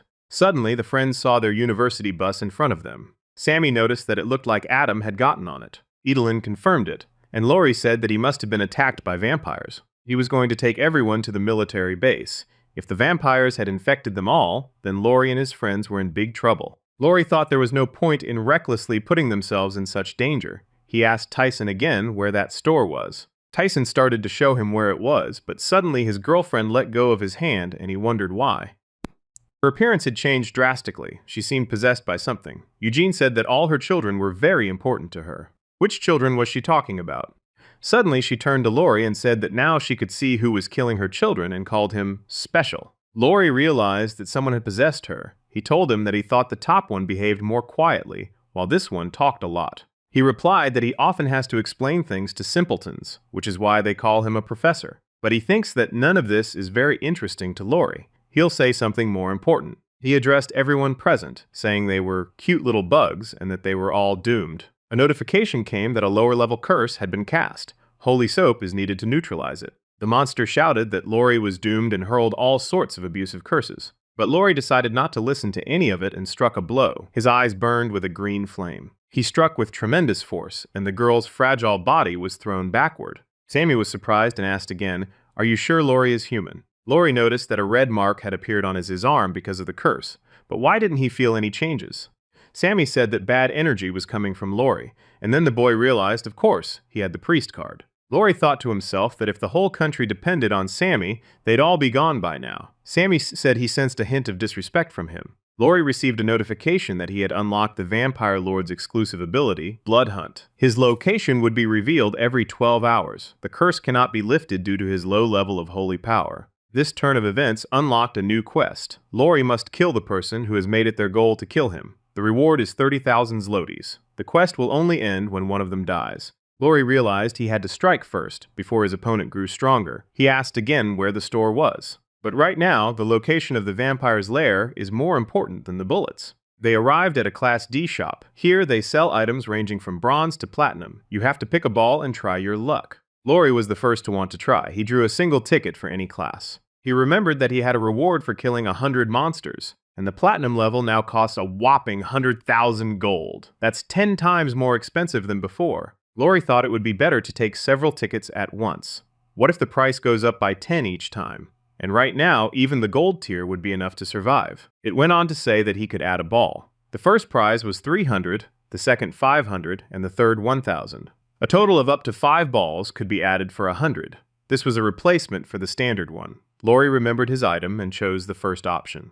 Idolin and Sammy were surprised by this choice. What if the result was terrible? But Lori believed in his luck. And he got lucky. He took first place. He received a coupon to purchase a master-level skill without the training process. The skill was called Laguna of Freedom. Now he could create a resting place for controlled creatures, regardless of their number or weight, and he could summon them there. Semi and Edeline wanted to try it too. They told Lori to step away from the computer. Lori decided to test the new skill and summoned his skeletons. The skill has a 1-hour cooldown. Lori thought that even though the number of summons is limited, it's nice to have an infinite inventory. Movement, storage, and encounters with survivors also expand the storage capacity. Lori asked if they were just as lucky and had gotten something good. But no, Edeline received a Class B survival kit, bandages, medicine, a flashlight, and ropes. And Sammy got a common item, a protective chest plate. Lori said it was time to move on, but Sammy was furious and said that next time he would pick first. Exhausted, Adam knelt on one knee among his half-dead and dead friends. He shouted for all the survivors to get on the bus. He regretted not going with Lori back then. He realized it would have been much better that way. Their hopes for the military base were shattered. When they arrived, they found only a base destroyed by monsters. Everything was falling apart around them. There was no point in going in. His companions demanded an explanation from Adam. After all, he had promised they would be saved there. Panic broke out. Everyone was screaming that they were doomed and no one would protect them. Everyone turned on Adam. But he wasn't a leader and didn't consider himself one. He was just driving the bus. Why was everyone putting so much pressure on him? One of the people present found in the app that there was a safe zone. Adam went to check it out, and indeed it said that such a zone existed in Suwon. They decided to go there. At first, they managed to avoid all the monsters. They trusted Adam. They moved from place to place, and Adam's final decision was their undoing. It was as if they had been lying in wait for them in the safe zone. They were monsters who pretended to be humans and killed anyone they wanted. Some were left alive and turned into slaves. Those who refused to work were eaten. When the slaves grew tired of working so hard, they found replacements for them. They quickly rose in status this way. They hunted people and took their gold. They considered their economy perfect. Adam had no hope of survival. He thought they would kill him and everyone else. They moved into the room for their next shift. The vampires threatened to feed on anyone who was slow. The guy walking in front of Adam stopped suddenly, and Adam ran right into him. Standing before them was a one-armed skeleton. It looked epic. The vampires were mocking him, saying he looked like a goblin, but Adam recognized the right one. They laughed at him and thought he was a new kind of monster. One of them lunged at the skeleton, screaming for his life. But before they could even get close, they were pierced by a bone weapon. The vampire didn't look as cheerful as before. He didn't understand who was standing before him. And these were Laurie's skeletons, who were happy to play with the vampires. How happy Adam was to see Laurie had the ordeal finally ended. Laurie had said he wished them luck when they parted ways. Apparently, luck had passed them by after all. Adam wondered how Laurie had become so much stronger since their last meeting. They were both students, but how could the difference be so great? The pierced vampires kept repeating that everyone would die anyway. Laurie didn't want to listen to this nonsense. He ordered the skeleton to finish off the vampire, and so it happened. The other vampire realized it was better to keep quiet after all. Adam and his friends were shocked at how easily a vampire could be killed. Laurie believes there's no point in saving those who look like humans but are monsters on the inside. Adam realized that she was stronger than he had thought, and Sammy looks like he hasn't leveled up at all since then. The terrified vampires screamed that he would tell them everything they wanted to know. Laurie ordered him to reveal the number of people at the factory and name all the vampires and their levels. He said there was a vampire leader, a 5th level vampire, 12 players. The strongest was a 4th level. Laurie told him he was very honest, but he thought he wasn't going to let him live. The vampire asked if Laurie wanted to know if they had security here. He started to say more, but was stopped. It was Adam. He grabbed a spear and stabbed the vampire. Laurie shouted at him, asking why he did that. The boy replied that he knew what was going on at the factory. He couldn't be left alive. He had killed all their friends. Even if they weren't the brightest or the bravest, they still didn't deserve to die like that. They had so many plans for the future together, and now look where they are. Laurie tried to calm the boy down, telling him not to blame himself for this. He needed to deal with it and move on. They don't act this way for no reason. Most of all, vampires are hiding among ordinary people. No matter how desperate things get, not everyone makes that choice. Adaptation and liberation are two different things. Their path is to kill all the psychos in this new, imperfect world. Meanwhile, at the factory, the vampires were busy with their dark deeds. Their director stood above, watching everything that was happening. A worker approached the director and asked how many more people they needed to round up. The director replied that it was just lunch. They're easier to catch than monsters, and they taste better. And the vampires are concerned about their evolution. The workers admired their boss. They thought it was a wonderful philosophy. They needed to become the strongest species on the planet. One of them said he really wanted to become a captain too. Another replied that if he worked hard, he would. The director found him in an abandoned warehouse and made him his subordinate. That's why he believes he'll change his life too. It will change it, but by turning him into a monster. Suddenly, uninvited guests appeared. The director asked, "Who's that over there?" Laurie laughed at them, asking what kind of evolution they were talking about. That's how they justify the fact that they've stopped being human. The men prepared for battle. It looks like something is about to happen. They approached Laurie and started asking who he was.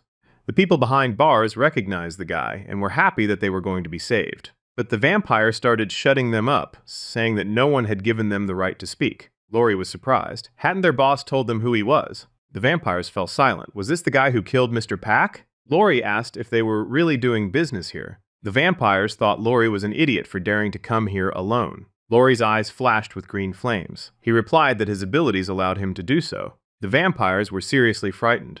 They couldn't understand what kind of dark energy this was. A notification came that a powerful aura had been cast over the area. Laurie's appearance had changed drastically. He had even grown wings. A curse of death was cast upon the vampires. All their powers were diminishing. The frightened vampires didn't know what to do. One of them shouted that they had to defend themselves to the last. He encouraged everyone as best he could. He shouted that they needed to kill the boy, and all the skeletons would disappear. As soon as the vampires killed someone, the skeletons came back to life. Even the vampire who had been cheering everyone on was losing hope. The vampire had already closed in. He wanted so badly to kill Laurie. But his plans were abruptly interrupted. Someone threw a green liquid in his face. It was Sammy. He threw a bottle of slime through the window. Meanwhile, Edeline freed the captives, and she told Laurie about it. Adam raced toward them at breakneck speed in the bus. He shouted that they needed to help the wounded get on the bus as quickly as possible. The vampire with slime on his face screamed that their food was trying to escape.